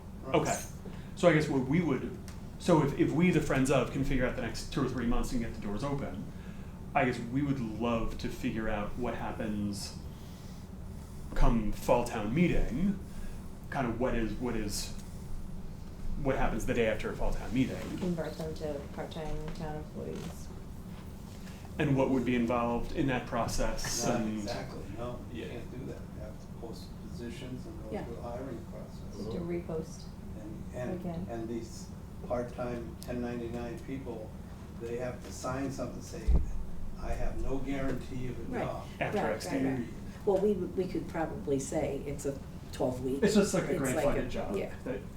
So would it behoove us, the Friends of the Youth Center, to say, essentially, we need to finance ourselves through December 1st if we're not able to hire a town employee, if we can't post the job until the day after fall town meeting? Yeah, when your money, well, Assuming that we're appropriated money at fall town meeting, if we post the job the day after and have that hiring process, assume that takes some time, certainly. Mm-hmm. If we, does that then add the complication that we, the Friends of, now have our employees working under a town department? Paid for, like they would be paid for by us, but now the youth center is a town entity. Now, once you flip the switch, right, Mike, my understanding, if they flip the switch from whatever their general idea. The licensing plan is, agreement. Yeah, they're gonna, Friends of the Center and all this other stuff. As soon as you flip the switch, they become town employees and all those other rules slap into place and they need the insurance and the this and the that, and then all that needs to fall in line with all the they're all proper. covered then under the town, Right. yeah. But if I understood what you said correctly, is that you couldn't post for these positions until after the money was appropriated, correct? Right, the day after. So the town day meeting. after. And you know. So there's a gap of time in Five- between. 5 days. Okay, so it's a week, okay. So we can figure that out, Yeah, certainly. and once we find out about the why, because that could go for 6 months Mhm. to be extended to a year, and then we're not even dealing with it. Yeah, I love the why. Okay. Aaron and I spoke to them. So I guess We're what waiting we for a are, proposal. so with this perhaps indirect update is, I guess we are returning to remind you of our appropriation request for fall town meeting and to hope that we are on the warrant and the agenda for Yeah, that. which we'll be, talking about tonight, but for how much? I mean, are we doing the 15 or when we go down, Chairman Doby's, Well, you have to spend that state money. yeah, Yeah. That's why I don't- I'd say just the 15. just the 15, And then that, just that was just. Springtown meeting. That was Look at just us. Ed saying he would support it. I mean, Yeah. there's Well, 5 that's what I'm other saying. people that have to vote. Well, Mike, if I can, and I don't mean for you to speak for the town accountant, I know Mary had some concerns about salaries coming out of the grant. Right, that's, we're not Understand. sure. So not knowing, It's probable, and. but and- until you know, you don't. Yeah, and then we're not gonna know, till a long ways away. So I know where Mike's going with that, because then if it's determined that that 30 can't be used for salaries, now you have zero money to be utilized for salaries, and now, Ed's suggestion of putting X amount of dollars in, 45 is much, much better suggestion than just say 15. Because at the end of the season, the money comes back, I mean, you Yeah. don't use it. Exactly. So maybe 45 is the way to go. So, Gary, I know you had a long while ago, but go ahead. Well, Floor is well, yours. actually, Carol kind of answered it. I was gonna ask if there was any other entity out there that could possibly run things, and she came up with the answer right after you did acknowledge my hand. But I do know at our last meeting, we were, things have changed somewhat, I mean, or at least I'm hearing a change. We were talking a director and 2 full-time people, I thought. Now I know the Park and Rec weren't sure of how the director would fit, if the director could wear both hats. That was part of our concern, but who's overseeing the 2 part-time people now if we don't have a director? That's a very good question. That, probably the GYCC board initially until. Well, for the first X period, Yeah. but if we wound up under Parks and Rec, I would assume that the appointing authority of those employees, or the hiring authority, would be Parks and We Rec. talked about them putting someone on our board who would be in charge of that. That would be Agreed, cool. but I thought we were also talking that they were hiring the 2 part-times and Year one, a yeah. part-time director, I thought. So similar to what Was the Carol was. That's what I discussion. thought too, Gary. So it was, but the similar, the director being programming, so the director still had the role of programming and Parks and Rec work, and then two part-timers working directly with the Well, youth. right now, we've just been Attending talking the 2 center. part-time people. Yeah. And it came from the reluctance of Parks and Rec to have that director position. Yeah, well, Right now. we were, at one point, we're talking full-time, which at our last meeting, I thought that we asked Mike to look into the descriptions, because you were talking 60 grand, I thought it was, at our last meeting for a director. And we asked Mike to look into how that fits in with what we pay people in the town at our last meeting. Yeah, and I don't know whether how Mike But feels that's, as. that would be for FY 21. Well, Not this. perhaps, the feeling I had at the last meeting, that was going to be for this fall. That was the feeling I was having at our last meeting, that they were looking to push this through for this fall with a director earlier than 21. Right, but you guys all voted that you preferred the option of sort of tangentially taking the youth center on, not We pursuing agreed the that it full-time. fits within the recreation Recreation, part yeah. of our venue, yes. Yes. But we weren't sure whether the director could do, all the things that Park and Recreation needs was a concern, whether that Yeah. could fit under the hat of what they need for children's services. Right, that you're so coming I under. think what confused people a little bit is I think we were thinking about the director, but forgetting that there were 2 part-time people. Because I think that makes it easier for a director to take the program part of the youth center and still do Park and Rec, because they don't have to worry about being there running the youth center. There's part-time No, people that's what to I'm do that. trying to get. Yeah, that's how we were That's- thinking about it. Part we were taking like a $60,000 kettle and trying to put 2 part-times and a full-time director. And you weren't gonna get the salary, so I think at the time, we had a certain budget, we were gonna get 15 from this town, and the grant of 30, and there was people donation. So you can't hire 3, full-time director and 2 part-time people that money. So we said the best thing would be is to get the 2 part-times, and what we were looking forward to a director, like you said, next fiscal year is trying to get one of those part-times either grows into a director or, but now, like I said, it's hard how you're gonna morph it in from Well, again, I think that's the discussion. So if we have a half-time, a part-time director, kind of right now focusing, like you said, Jim, on the youth center, and 2 part-time people that are just working at the center, so we can make sure the center's operating. Then, if that morphed, right, then that director, it's just the town just adds the other half, basically. that's what I'm trying to And then get you at. get the full-time, but the 2 part-times still work.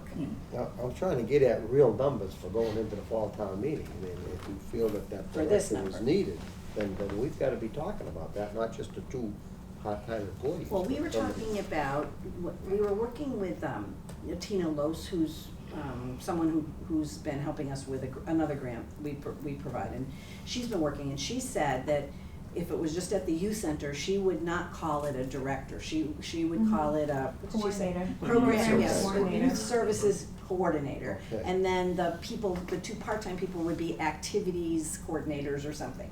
So it would be clear that it's a lower level position. It might pay $25 an hour or something like that. And then the lower level would be between 15 and 18. We'd have to figure that out based on experience, right? So all in, you know, if we couldn't get started right away, we figured we would have money. The GYCC board would then be able to use some of their money and donations to actually put in some programs, like if you wanted to do some weekend programs, if you want to hire people to come in. You know, maybe we talked about the custodian, a few hours for the custodian, out of those kind of things.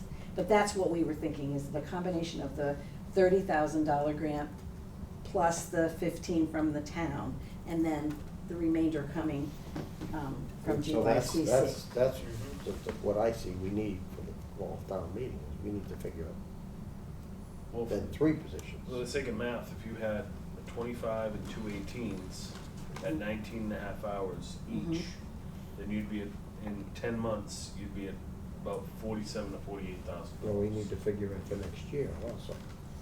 Well, I'm just talking Where about. you're not gonna have to match.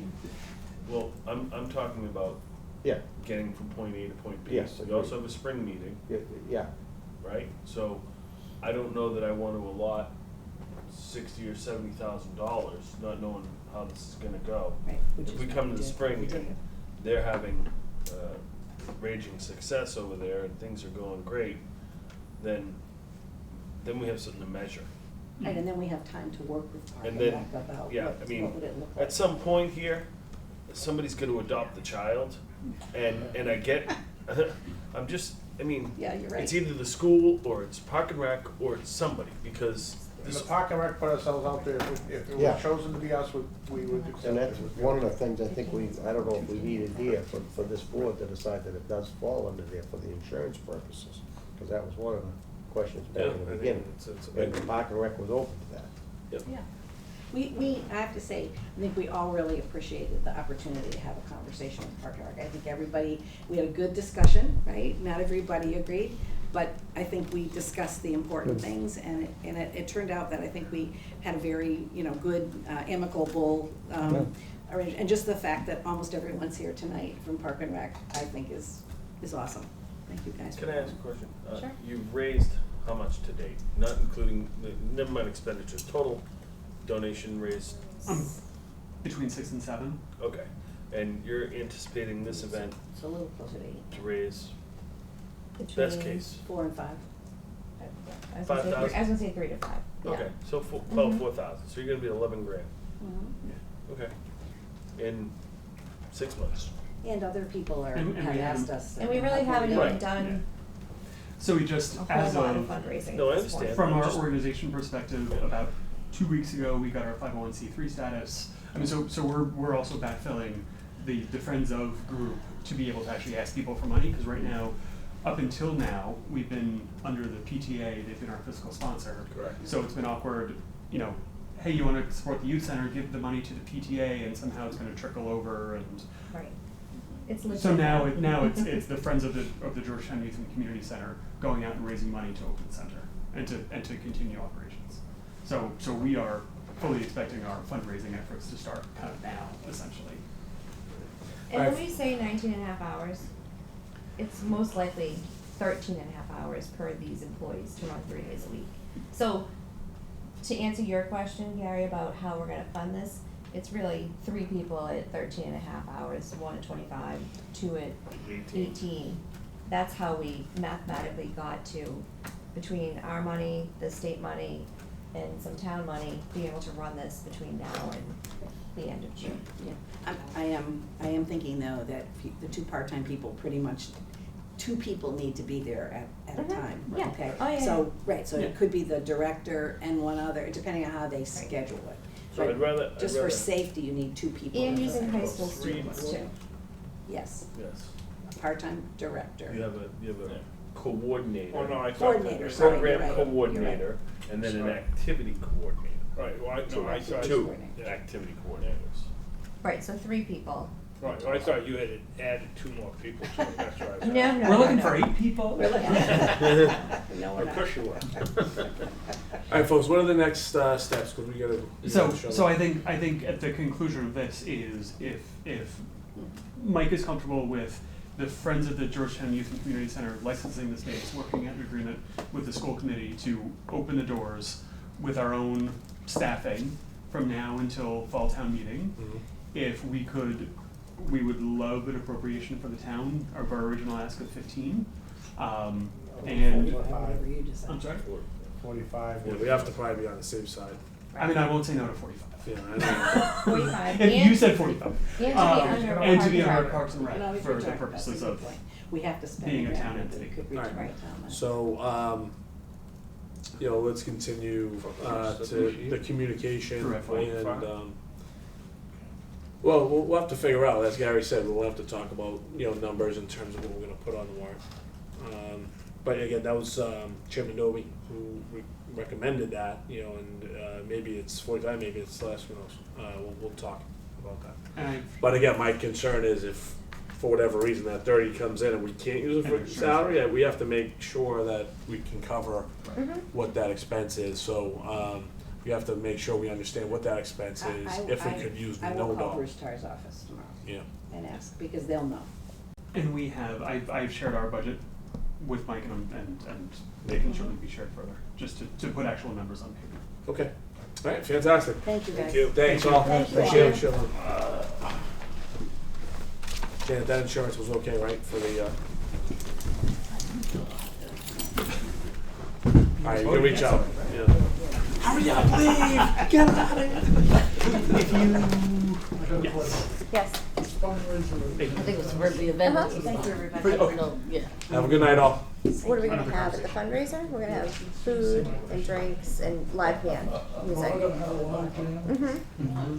Yes. All right, Chief, why don't you come on up? Yeah. Another chief.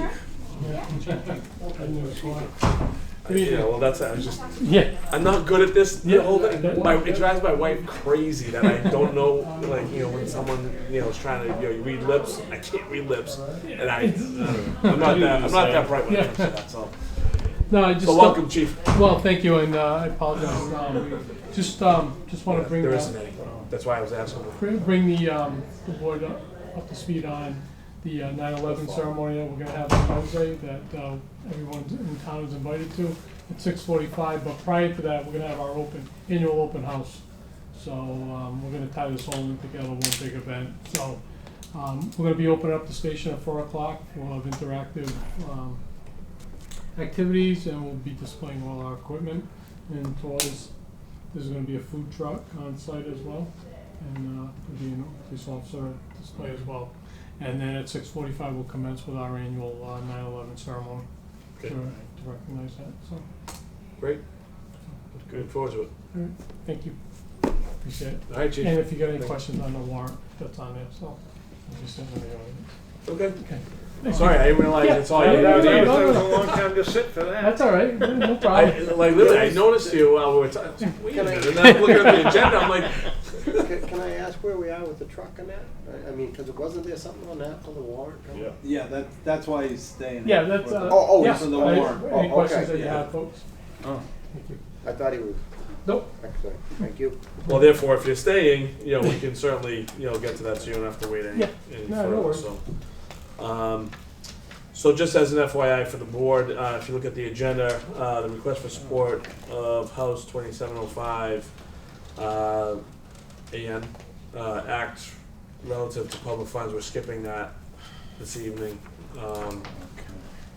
So, but we are gonna skip it, but it's basically, a bill to support the fact that right now, credit unions cannot take in deposits from municipalities.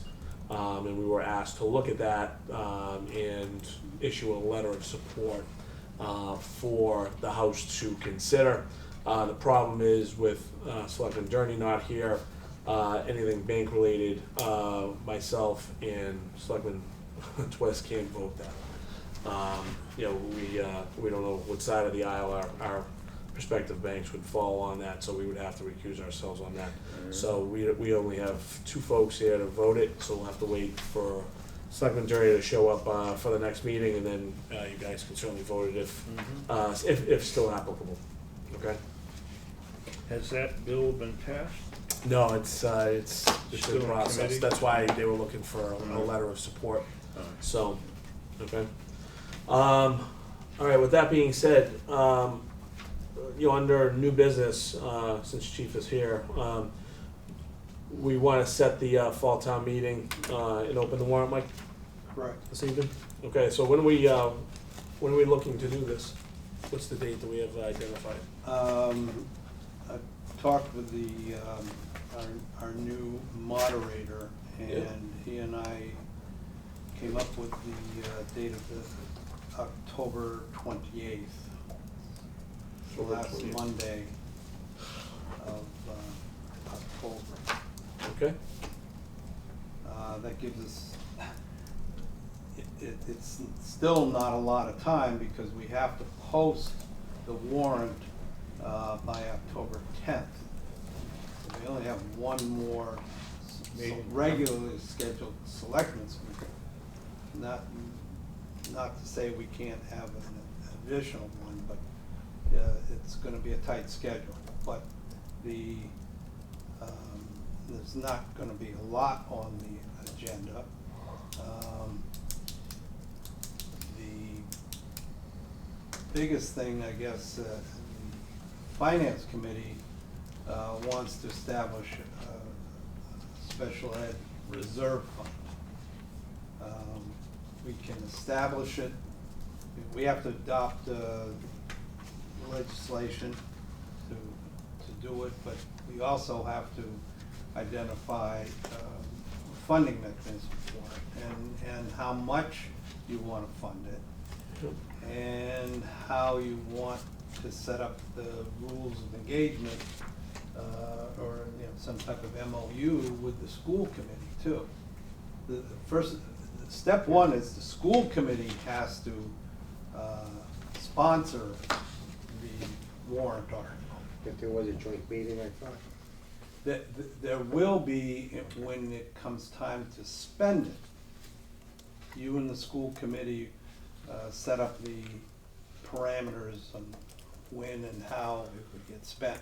But the actual establishing it, the school committee has to sponsor a warrant article on the town meeting warrant. So they would have to be the sponsor of Article 2, basically. Yes. And are they okay with that? I've had short conversation with Carol, and she was actually, they have I think they have she was gonna put it on their agenda.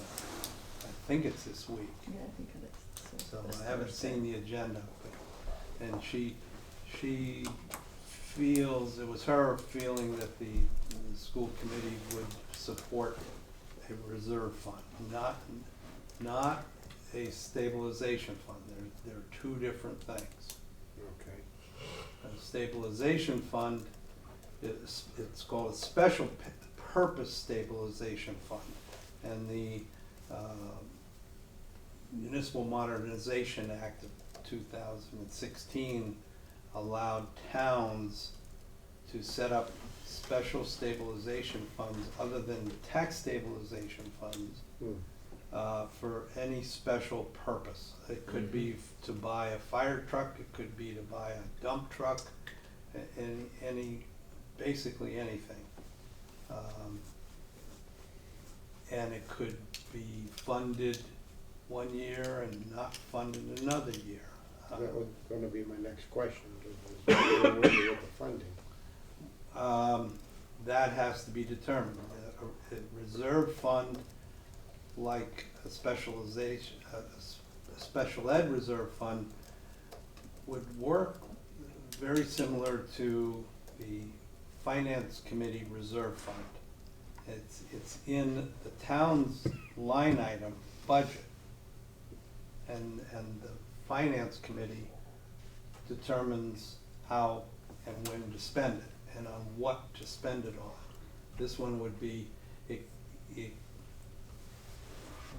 could be funded through a school line item, school budget line item.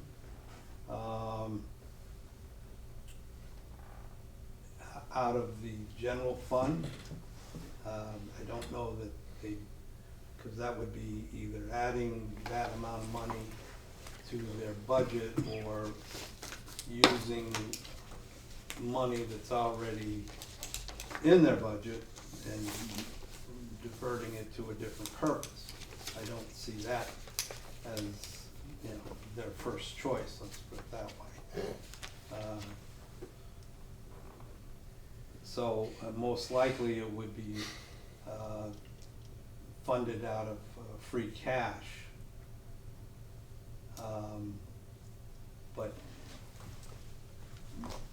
be in a fund, a separate fund outside of the line item budget.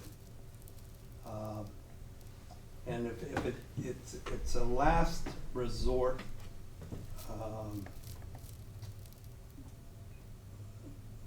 source of funding. It cannot be, it can only be spent on either unexpected or unanticipated placements, like if they got a special needs child that came in September or any time after the budget was set in May the previous year, or transportation for special needs children. Yeah. So those are the two things, but then to be able to, you know, they obviously would have to come to the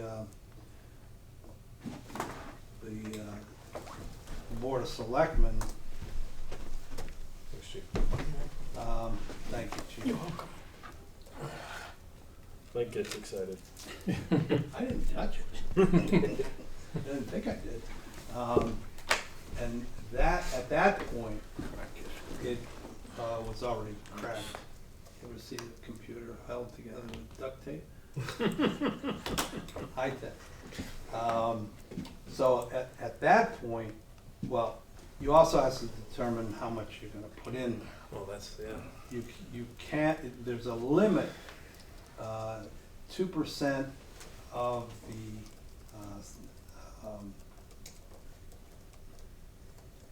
NSS, like out on the name, net school spending. And long story short, based on 2018 net school spending, it would be the limit you could possibly do is $365,000.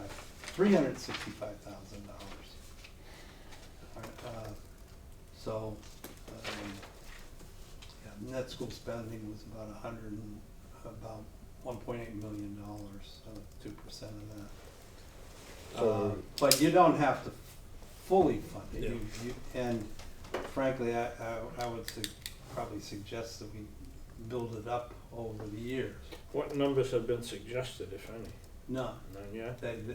All anybody knows, and that was discussed with the Finance Committee, is that 2% of net school spending cap.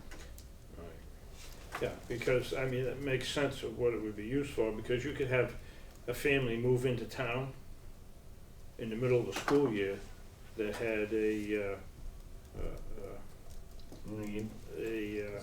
special ed child that was really impacted and could cost, maybe it would, the child would need a special program or a special school. Yeah, or that child's treatment plan or education plan could change in the middle of the year too. Right. Well, I'm just using that as an example of unexpected. Exactly. Like I said, I know from my own experience, that the transportation can cost more than schooling. Yeah, which leads me to my question, have we ever looked at the transportation and how we might be able to do it better, or, I mean, I looked at these line items and I was frankly blown away at the transportation piece. I mean, I was thinking to myself, well, if you bought 12 passenger vans and you bought 5 of them, and you hired drivers and then insurance, you'd spend less than what you spend over the 10-year course of time. It's no small figure. No. That was a plan that was presented to town meeting several years ago by Carol, and it got nixed at town meeting. She was talking about a couple of vans, and then picking up students from other towns, and, you know? Yeah, But I that mean, got nixed at town meeting. I was not there. No, you weren't. I don't think you were living in town then. I was. Oh, you were, okay. There's a lot that plays into it also. I understand. As a Listen, parent, my wife's a you- teacher. I get you it. can you can know? request, you may need an aide to ride along with the children. That aide could even, they need to be a registered nurse. I mean, there's a lot that. Garrett, that falls I'm on pretty the good at parents, math, so. and I'll tell you, there's a lot of room for improvement. No, I'm not saying With there respect to isn't. transportation, it's sort of non-negotiable on getting certain kids to certain places because of the specific needs they have. That's unavoidable, and I'm fine with that. But to not annually or semi-annual or every couple of years look at possible ways to improve our transportation budget relative to driving, I think there's 18 kids, if I'm not mistaken. Have you talked to Carol about it? I have not. There was some meetings and I was unfortunately unavailable, and I would love to sit down with her, and this is the first I've heard that she brought this to town meeting. I think much like. No, the school, the transportation. Much like anything else, like, let's say, water, electric light merger. If it's not explained and presented properly, then who knows what can happen, right? All I'm saying is, it doesn't hurt to sit down and say, here's option A, which we're in now, this is what option B looks like, and if we want a rec center and we want other things, we can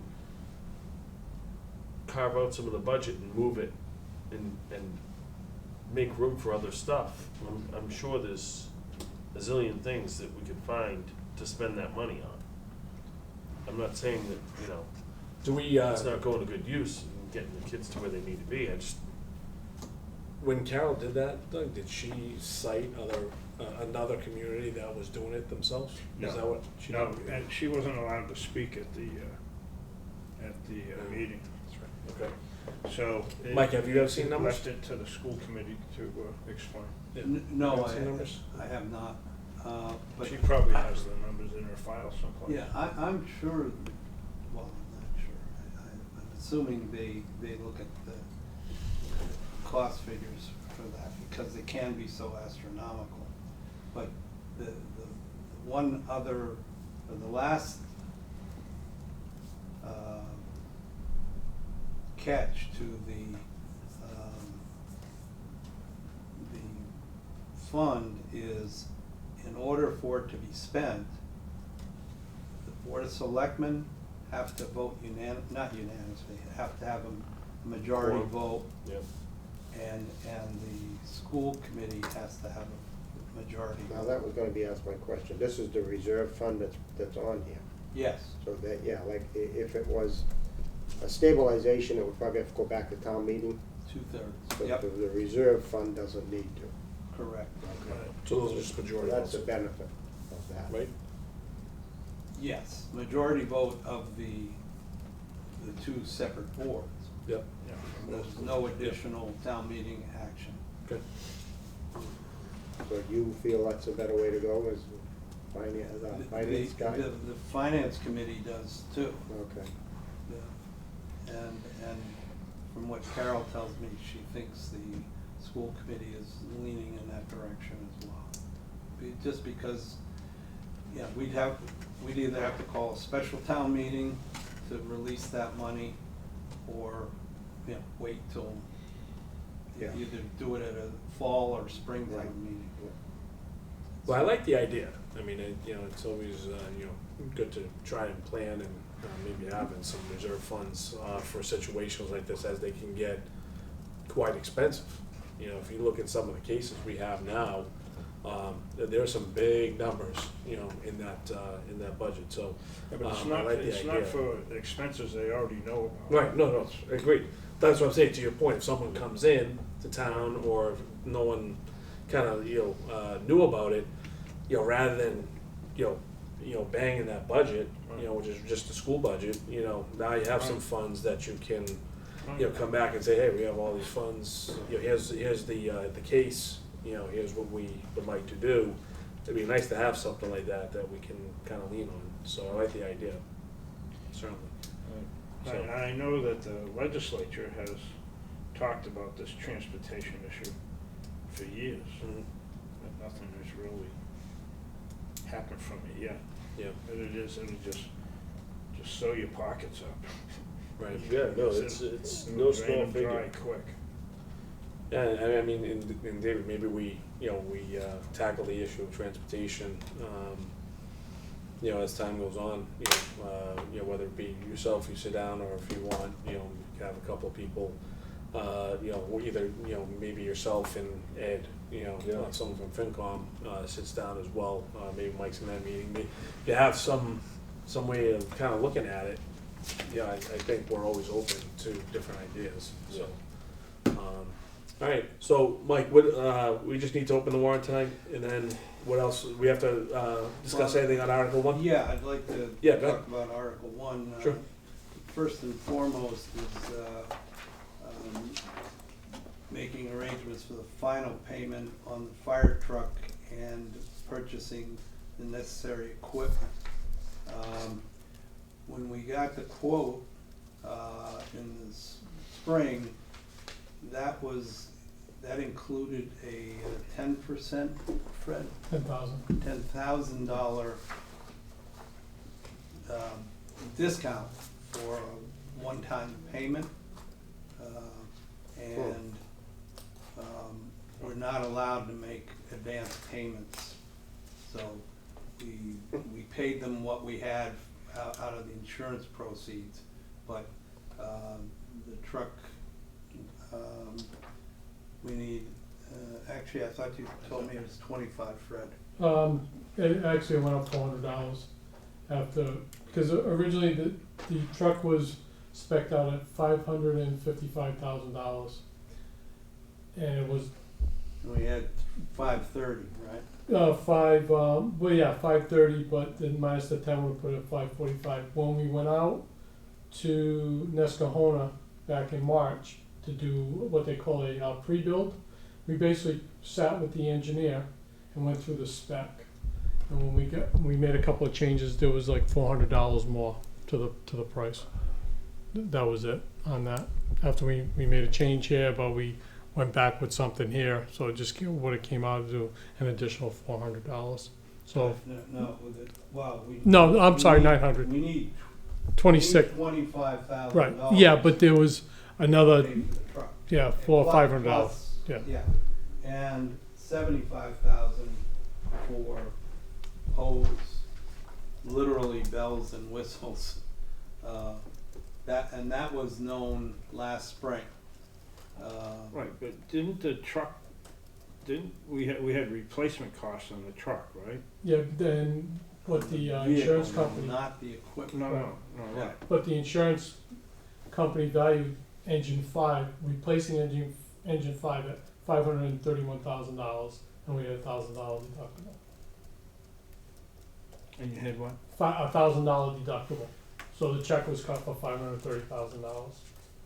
But you're saying we need an additional 75 to And you're saying you want another 25 for the truck and 25, 75 for. Well, the thing is if broken down, the radios, between the portables and the mobiles, which it's a 5-member riding position, plus the radios, because Boxwood's on a different frequency than us. I can't switch over. They're on a different band, I should say. I just found out recently that Haverhill, who we responded to, and also Groveland are going digital. So I've had preliminary discussions with Chief Cudmore and our radio guy, Tyler DeShane, and we have to address radios in general for not only the police department, but the fire department.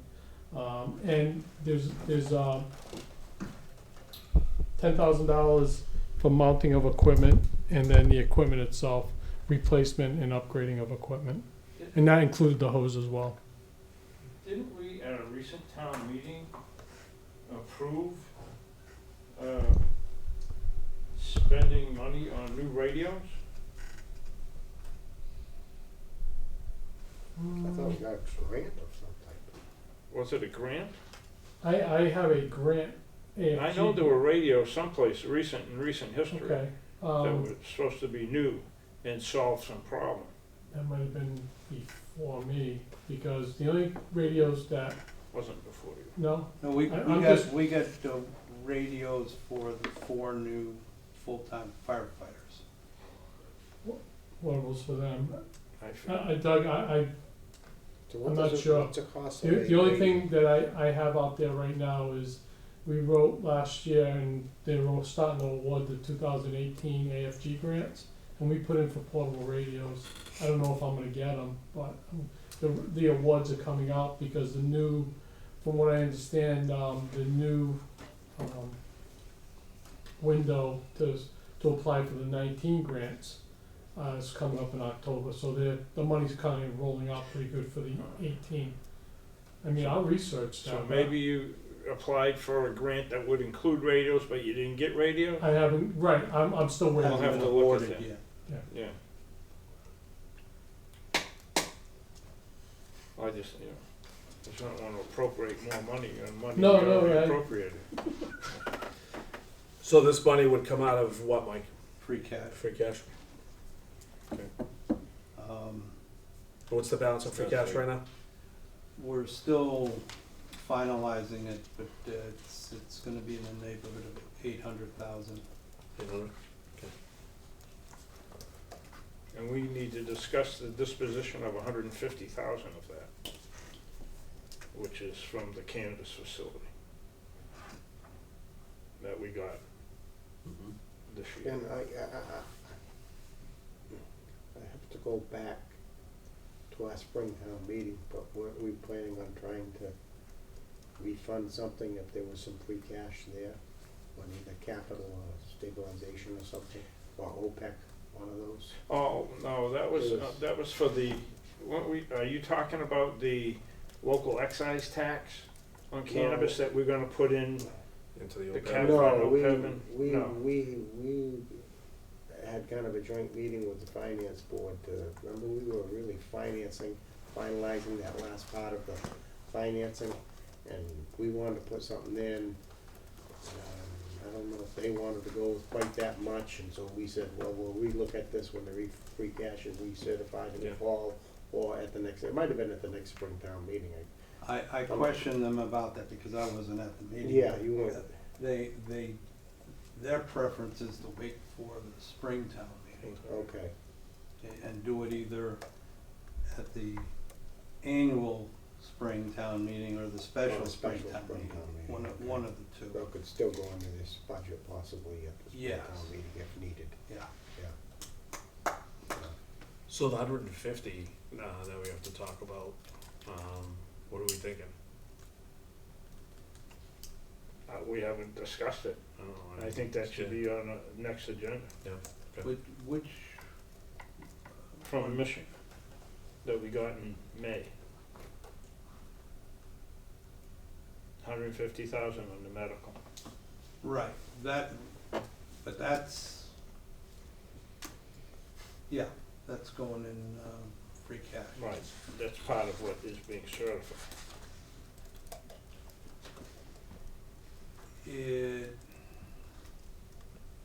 I'll have to check with Mary. I haven't seen the specifics on what's, because it could be more than I don't know if she counted that or not. Well, it was more than 150, it was 150 plus whatever. It was like the 171, amount wasn't over- it? Yeah. The amount over Yeah, like 4 million. 25,000. Yeah, I forget how much it was. 170 something. Yeah, something in someplace in I don't remember exactly to the penny, but it was a 170 number. there. I'd have to look it up. All right, Mike, let's move forward. And there's one other item, actually two other items. Both chiefs spoke to the board this summer regarding rescue boat at the, for the ponds. And so they're looking for a vehicle to tow the boat, and a boat and equipment. And a trailer, right? And a trailer, yeah. And that's based on the initial, and is this with a used vehicle, Fred? No, it's for the new, may I just address the board on it? It's a joint venture. Between the boats that the chief has, the boat that I have, they're integrated. We should have one boat for the town to be able to respond to a water emergency, or for the harbor master to go out on the water to do what he has to do, or if there's a police matter. The fire department would operate the boat. Any other community, the fire department operates the boat. The vehicle to tow it would not only be used to tow it, but also to be able to access the trails in town. Instead of running the ambulances all over town or putting an engine on the road to go plug out a master box, or having a vehicle, able to go out on a detail. So the vehicle would be multi-purpose. And plus put a skid unit in the back in the event we have brush fires out in the woods. And granted, we're not having a lot of brush fires because when we were all growing up, that's where we hung. Well, now the kids are not doing that, but we still should be prepared in the event we have to go off-road and, deal with a brush fire, any type, campfires or anything to that magnitude. So that's the whole scope behind, because right now, we're towing it with the engine, our engine one. Any boat that we have to tow, we're towing it with a pumper, and that's just not. Chief, I continue to question why we need a new truck Okay. rather than a used truck. I mean, I had asked for Peter's pickup truck, but it ended up at Camp Dennison. Yeah. So, and I have no problem going out and trying to find a used pickup truck. There's actually one vehicle that I've been, after our presentation, there's a vehicle in the town of Milford, but it's a light rescue truck. It's sitting at the DPW. Got a little bit of recon on it. It's had some turbo issues. I guess they've got it straightened out. It's a 2011 Ford. Do I know? But what I was told, and I'm gonna now contact somebody to get the real story, it was moved from the fire department to the highway department. The highway department got a vehicle, and the truck's just been sitting there.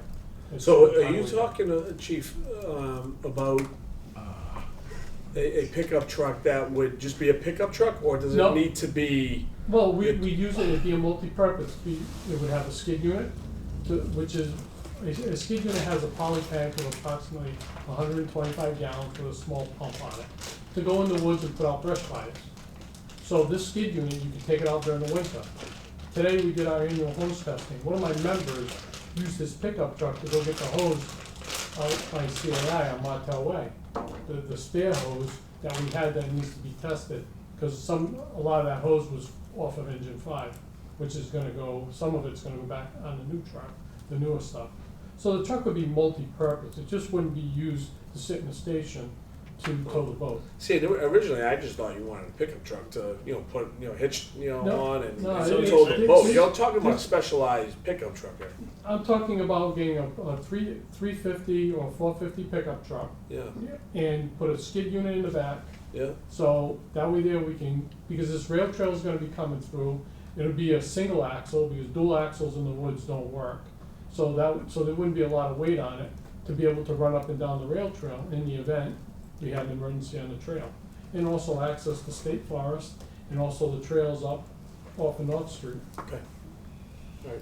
Did you have? So you're not talking a forestry truck specific, you're talking a pickup truck that Yeah. takes a far Skid as unit. trike Right, skid. exactly. So Now- 2,500 wouldn't be able to handle the skid unit? It depends on the weight, we'd have to look at, I'm looking at 125 gallons of water, max. I mean, any F-250 Chevy, 2,500 heavy duty, Yep. can handle Yeah, pretty much, it's gonna be good 20. payload. Yeah, 250 or 350. That's You could kind of, look at some 350 would be of the max. 3 or 4 years old. So how's the Or funding? You could for look at this? something Yeah. 3 or 4 years Yeah. old, The- it would bring It you would have closer. to be Free cash. free cash. The goal would be is to try to pick up a leftover 19 cheaper than what it'd be, but we can also look at that.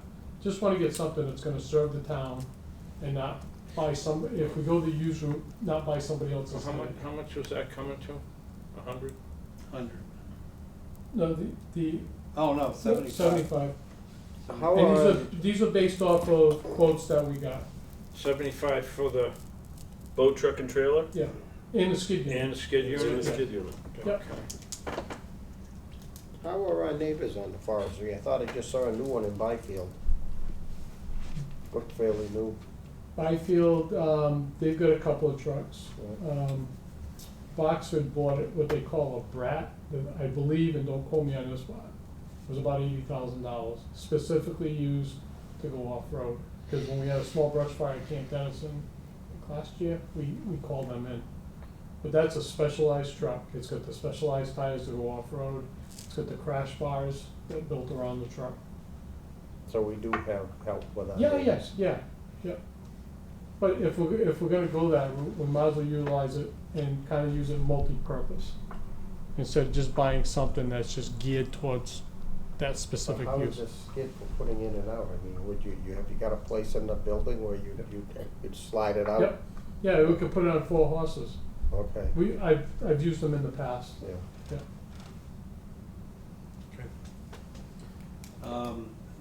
2 other things. We want to put some funding in for the holiday lighting funding. Probably $1,000 or so to augment the fundraising. Just have something. I think there's about $500 in the Are there any fundraisers kitty planned now. between now and? We're meeting, next couple of weeks, so we'll figure it out. We didn't talk too much again in the summer, so, we're gonna ramp up pretty quickly here in terms of plans. And last but not least, the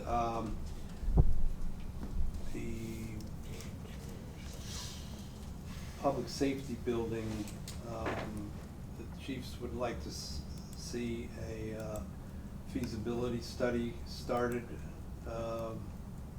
very sooner than later. We do have some available funds outside of free cash. When we did the bonding last year, this most recent year, we got I think I talked to you about, we received a premium for the bonding. And it's approximately $25,000. But because it is a bonded, non-taxable bond, it has to be used on a long-term project. And I've had some conversations with our finance, outside financial advisor, and because a new safety building would require some long-term bonding. So this money could be used in conjunction with that. It's gonna be very, I mean, that's the only thing we're gonna be able to use that bonding premium on is a long-term bonding project.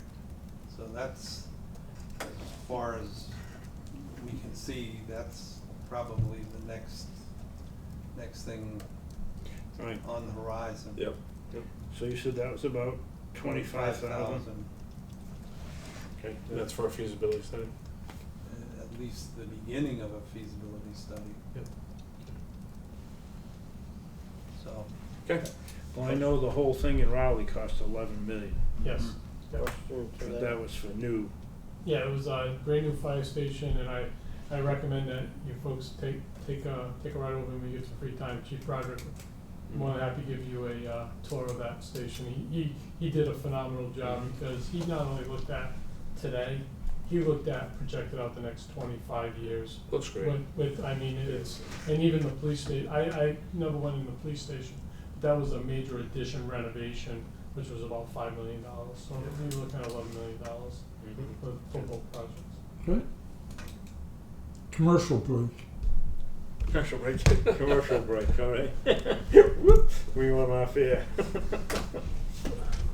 To that funding, I mean, could you return that? Date and then vote. So what was the amount on the, for the fire truck and all, equipment, final payment 75. fire truck? It's all gonna change. Well, I know it is, I just want a number for it. Was it 100? It's gonna go down, right, chief? Yeah. For the truck and. Yeah, Right. actually, So we we have should start building it this month. 1K. We've gotten some So we're emails up on to some Team preliminary Communities, drawings of the front bumper. GYC. Is that going? Expected Yeah. delivery It's date, commercial, where, end of January 2020, and we're gonna be doing some training on it.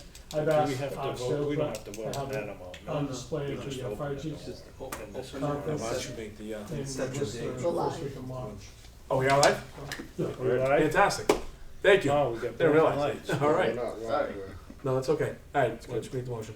Okay, I'd like to move that we approve a special town meeting for October 28th, 2019, to be held at Georgetown Middle High School, 11 Winter Street, Georgetown, Massachusetts, Monday, October 28th at 7 o'clock.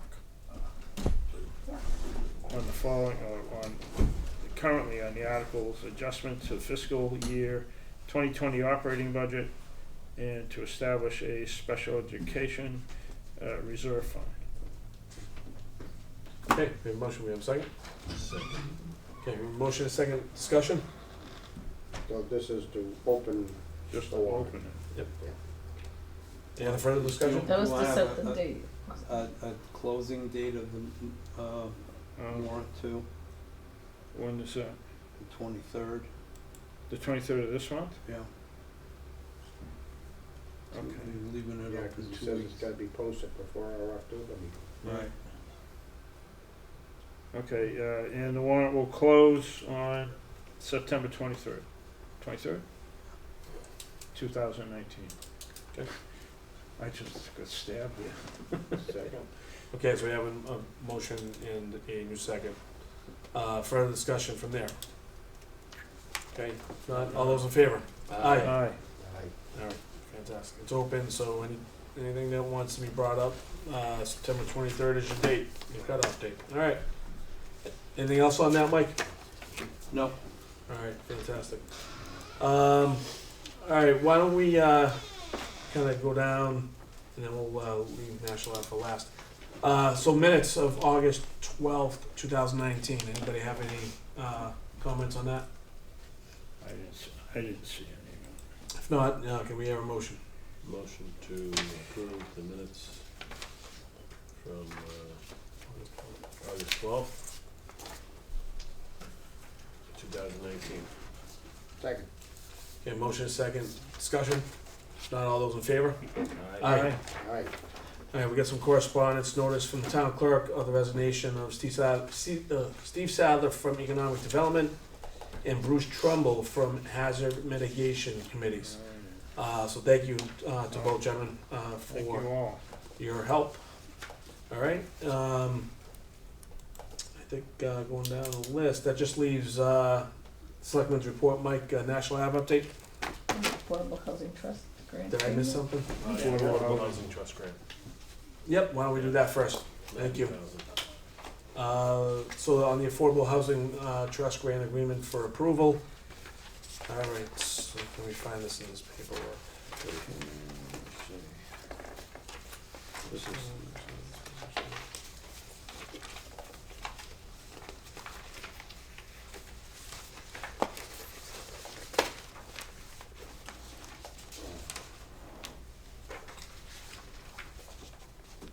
Mike, while I look for that, why don't you kick that off, please? Okay. During the interim period between our last meeting, I met with our building inspector, code officer Les Golden, conservation agent Steve Przemski, and planning, town planner John Cashel. We talked about different ideas for utilizing National Ave. No, I meant the Affordable Housing Trust. Oh, We have took to- that off? Yeah. Oh. No, I found it now anyway. Thank you. It's a grant agreement. Yep. With the Affordable Housing Trust. The funding came from CPC funds. Right, yep. This is an annual grant. And they just to be able, because they're not well, they are a town committee. They need a grant agreement. And this is the same grant agreement they sign every year. Yep. Okay, it's for There that. there were some minor changes, because they were using an older form. The form was updated. We used to name the CPC committee as co-agents to expend, and that it doesn't happen anymore. Once the money's been awarded, it's between the grantee and the selectmen. Okay. This is a grant for $90,000. Yes. All right, any discussion on the board? I was gonna ask if anybody was here, or where they keep their funds, and what type of interest rate they get on them. What they're doing here. They'd have to report that to, 'Cause I know that well, they- the treasurer knows. Yeah. I don't have that information with me. I mean, I don't believe they always expend all of the money. Some of it is saved up, I think, in case they find a piece of land. I mean, they gave a good report here as to what their tasks that they're going forward on that. But also, there was, they mentioned the 2018 housing production plan, and that one, like the previous one, mentioned that there's ways with zoning that they should be working with the planning board going forward, to also try to get some affordable housing. And I don't see that, anything of that type on here. The majority of what I see gets spent is their rental assistance program. Yes, that's the majority of their thing, but I do know that they do save some. I don't think they usually spend all of that. No, Some of it goes for salary, some of it goes for the rental assistance, and then they even mentioned in here a couple properties that they're looking at, but the cost is rather high. But, you know, I know they do a lot of good, I'm not questioning that, I'm just, you know, just wondering what type of interest we're getting. And at some point, if they ever come before us, I'd like to try to remember to ask them if they ever consider working with the planning board on perhaps some zoning for some more affordable housing in town. Well, I know a couple of the members, they were always looking, Gary, for the right, projects. So, I know, that there's always discussions back and forth. I actually know there was piece of property that was identified just recently, and it just wasn't gonna work out, so. I know there's always, constant, lookout for different units. So, but we're certainly over the threshold right now, right, Mike? Where are we with that? Yeah, we're, Thinking 11%? I think it's more like 12 or 13. Is it 12, 13? All right, Yeah. so we're good. So, okay. Any further discussion on this? Okay, your motion? I move to approve the Georgetown Affordable Housing Trust grant agreement as presented. Second. Yeah, we have a motion, a second. Any further discussion? If not, all those in favor?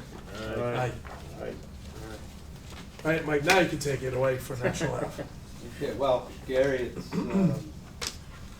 funny you should mention affordable housing, because one of the ideas that we came up with for National Ave, it's a very difficult to develop a site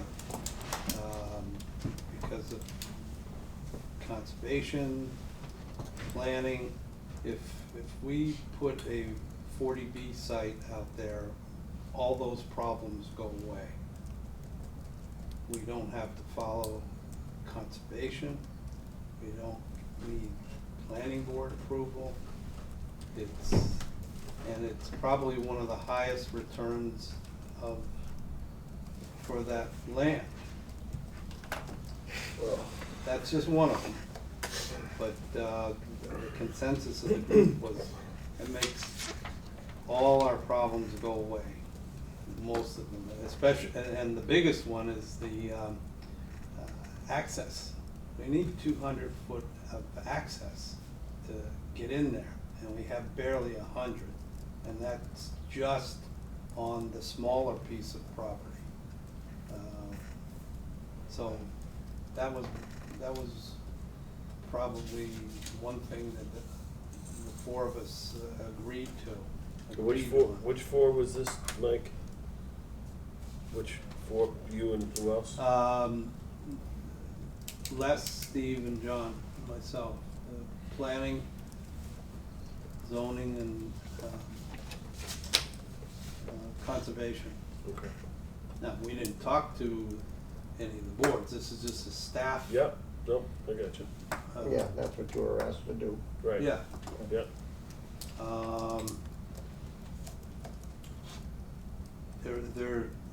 But to make it marketable, we're gonna have to,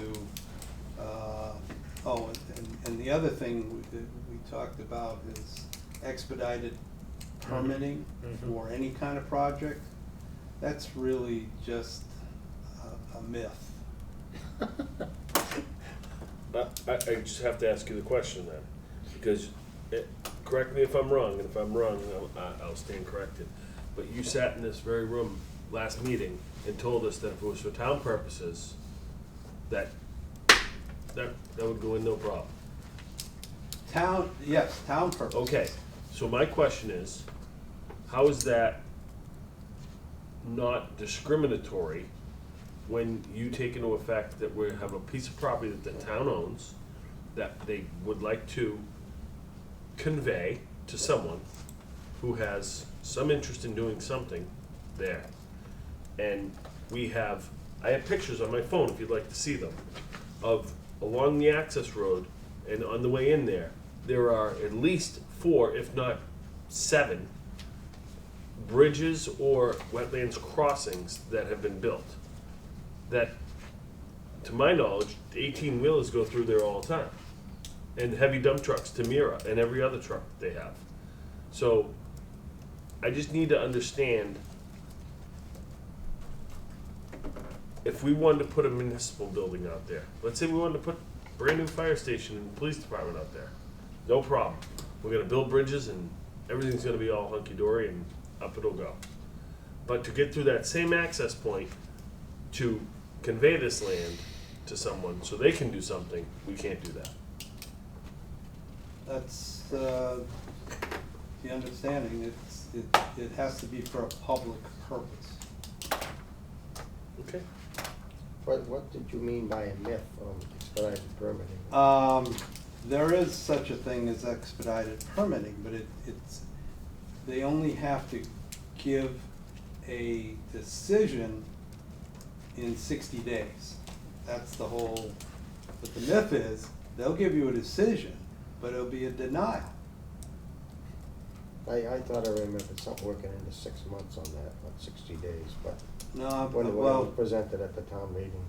no, John and Steve and Les said it's a 60-day permit. Because that was my fear, if it was 6 months and it didn't get done, then it's sort of like what you said about a 40B, I think you go basically to the state. Yeah. Gary, if you can get something through the planning board in 6 months, you let me know. It's not, Oh, it's not, it's that's- not that easy. There's a lot that goes into it. We just have certain things, like with this, especially with this particular property, you need multiple board approvals. It's 6 months is just, it's not.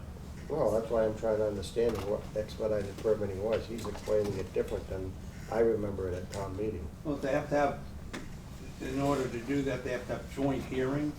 So That's what they I said. I don't see it working in our town. And prepare one engineering study for both boards instead of what they have to do now is do two separate. That might be what you engineering mean by a myth. In other words, it wouldn't work in our town, and so they basically would deny it in the first 60 days. Well, they also feel that the engineering firms make it impossible to do because they don't do things that fast.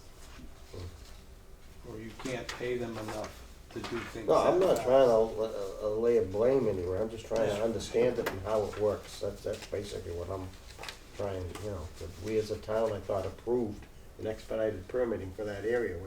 Did that parcel fall within that area? Do you know? Yeah, it would qualify, but the reality of the situation is they'll get a decision in 60 days, but it won't be, chances of it ever happening are pretty Yeah, which was my feeling. You need someone to be the designee, which I assume would be the chair. You know, and the other way to get it moved is if the town, of course, it would cause us to find funding to develop the site with engineering and then lease it to somebody. And then we'd still qualify, for, you know, it's town ownership. We'd get a break on some of the different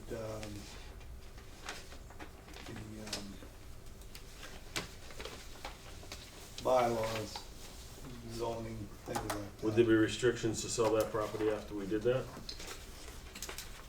I don't know for sure. Not, well, we'd have to go, I believe we'd have to enter a long-term lease. I don't know how long, but it would be fairly lengthy.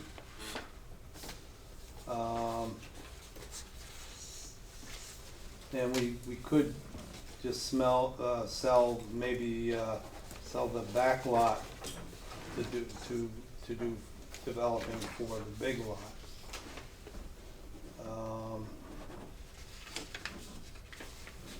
And John and I were talking with KP Law to see other options to gain access to the right-of-way that's already in existence there. Or we could, because I think we've talked about this in the past, buy the strip and get access that way. Did you contact the owner? Not Yeah, yet. okay. No, I wanted to talk with the board. Yeah, I mean, maybe that's the only way, unless we want to utilize the land ourselves. Yeah, we have an appraisal as is from a couple of years ago, which it probably hasn't changed that much. You know, where without that, you know, that strip. You need, you get a 40B It's, or town-owned property. It's not, exactly, that's what I'm saying, if we're gonna convey it, alright, you gotta, buy that piece of land, or, you know, what was it appraised for, 300, 350? Yeah, For everything? 327. In that last meeting, I said if we got 5, I'd be okay with that. Based on that appraisal, again, put yourself in that position, nobody's gonna come in and offer you $1 million for a piece of land you can't access. You know, it doesn't matter what kind of business you are, right, that's the only thing we can do, it doesn't matter about rezoning or anything else. It's either we buy that piece of land and get it, or we don't, and we have to then just get rid of it for what we can get rid of it, put it on the tax roll. It's not brain surgery, it's the only thing we can do. Yeah, I can't sign it. That's the thing I can't sign because I'm a banker. Well, if the Affordable Housing Trust is looking for a site or an investment in affordable housing, Yeah. they could buy it from us. What if we wanted to put a hotel there? You know, and have the town do it? So you're saying if we wanted to put a hotel there, we could actually lease the land To the hotel. to the hotel, believe- right? I And believe we then, could, yeah. and then we could actually, Get a 99-year lease. yeah, Mhm. and then, get around all that other stuff, right? Yes. Is that what we're saying? Okay. Okay. Listen, that's a viable option right I'm there. picking up what you're putting down. All right.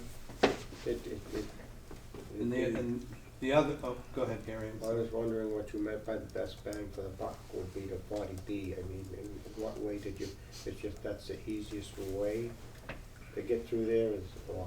No, or that if we put, we would get tax revenue back from it? tax revenue. Okay, that was my question. It didn't sound like that. They'd still buy the Really land. good. I mean, The Affordable Housing Trust would, yeah. Yeah. So for 300 or whatever the appraised value was, and then we well, get the tax credits. if on it top. was a private 40B, we'd get it, but if the housing, the Affordable Housing Trust did it, we wouldn't be getting any tax revenue, would we?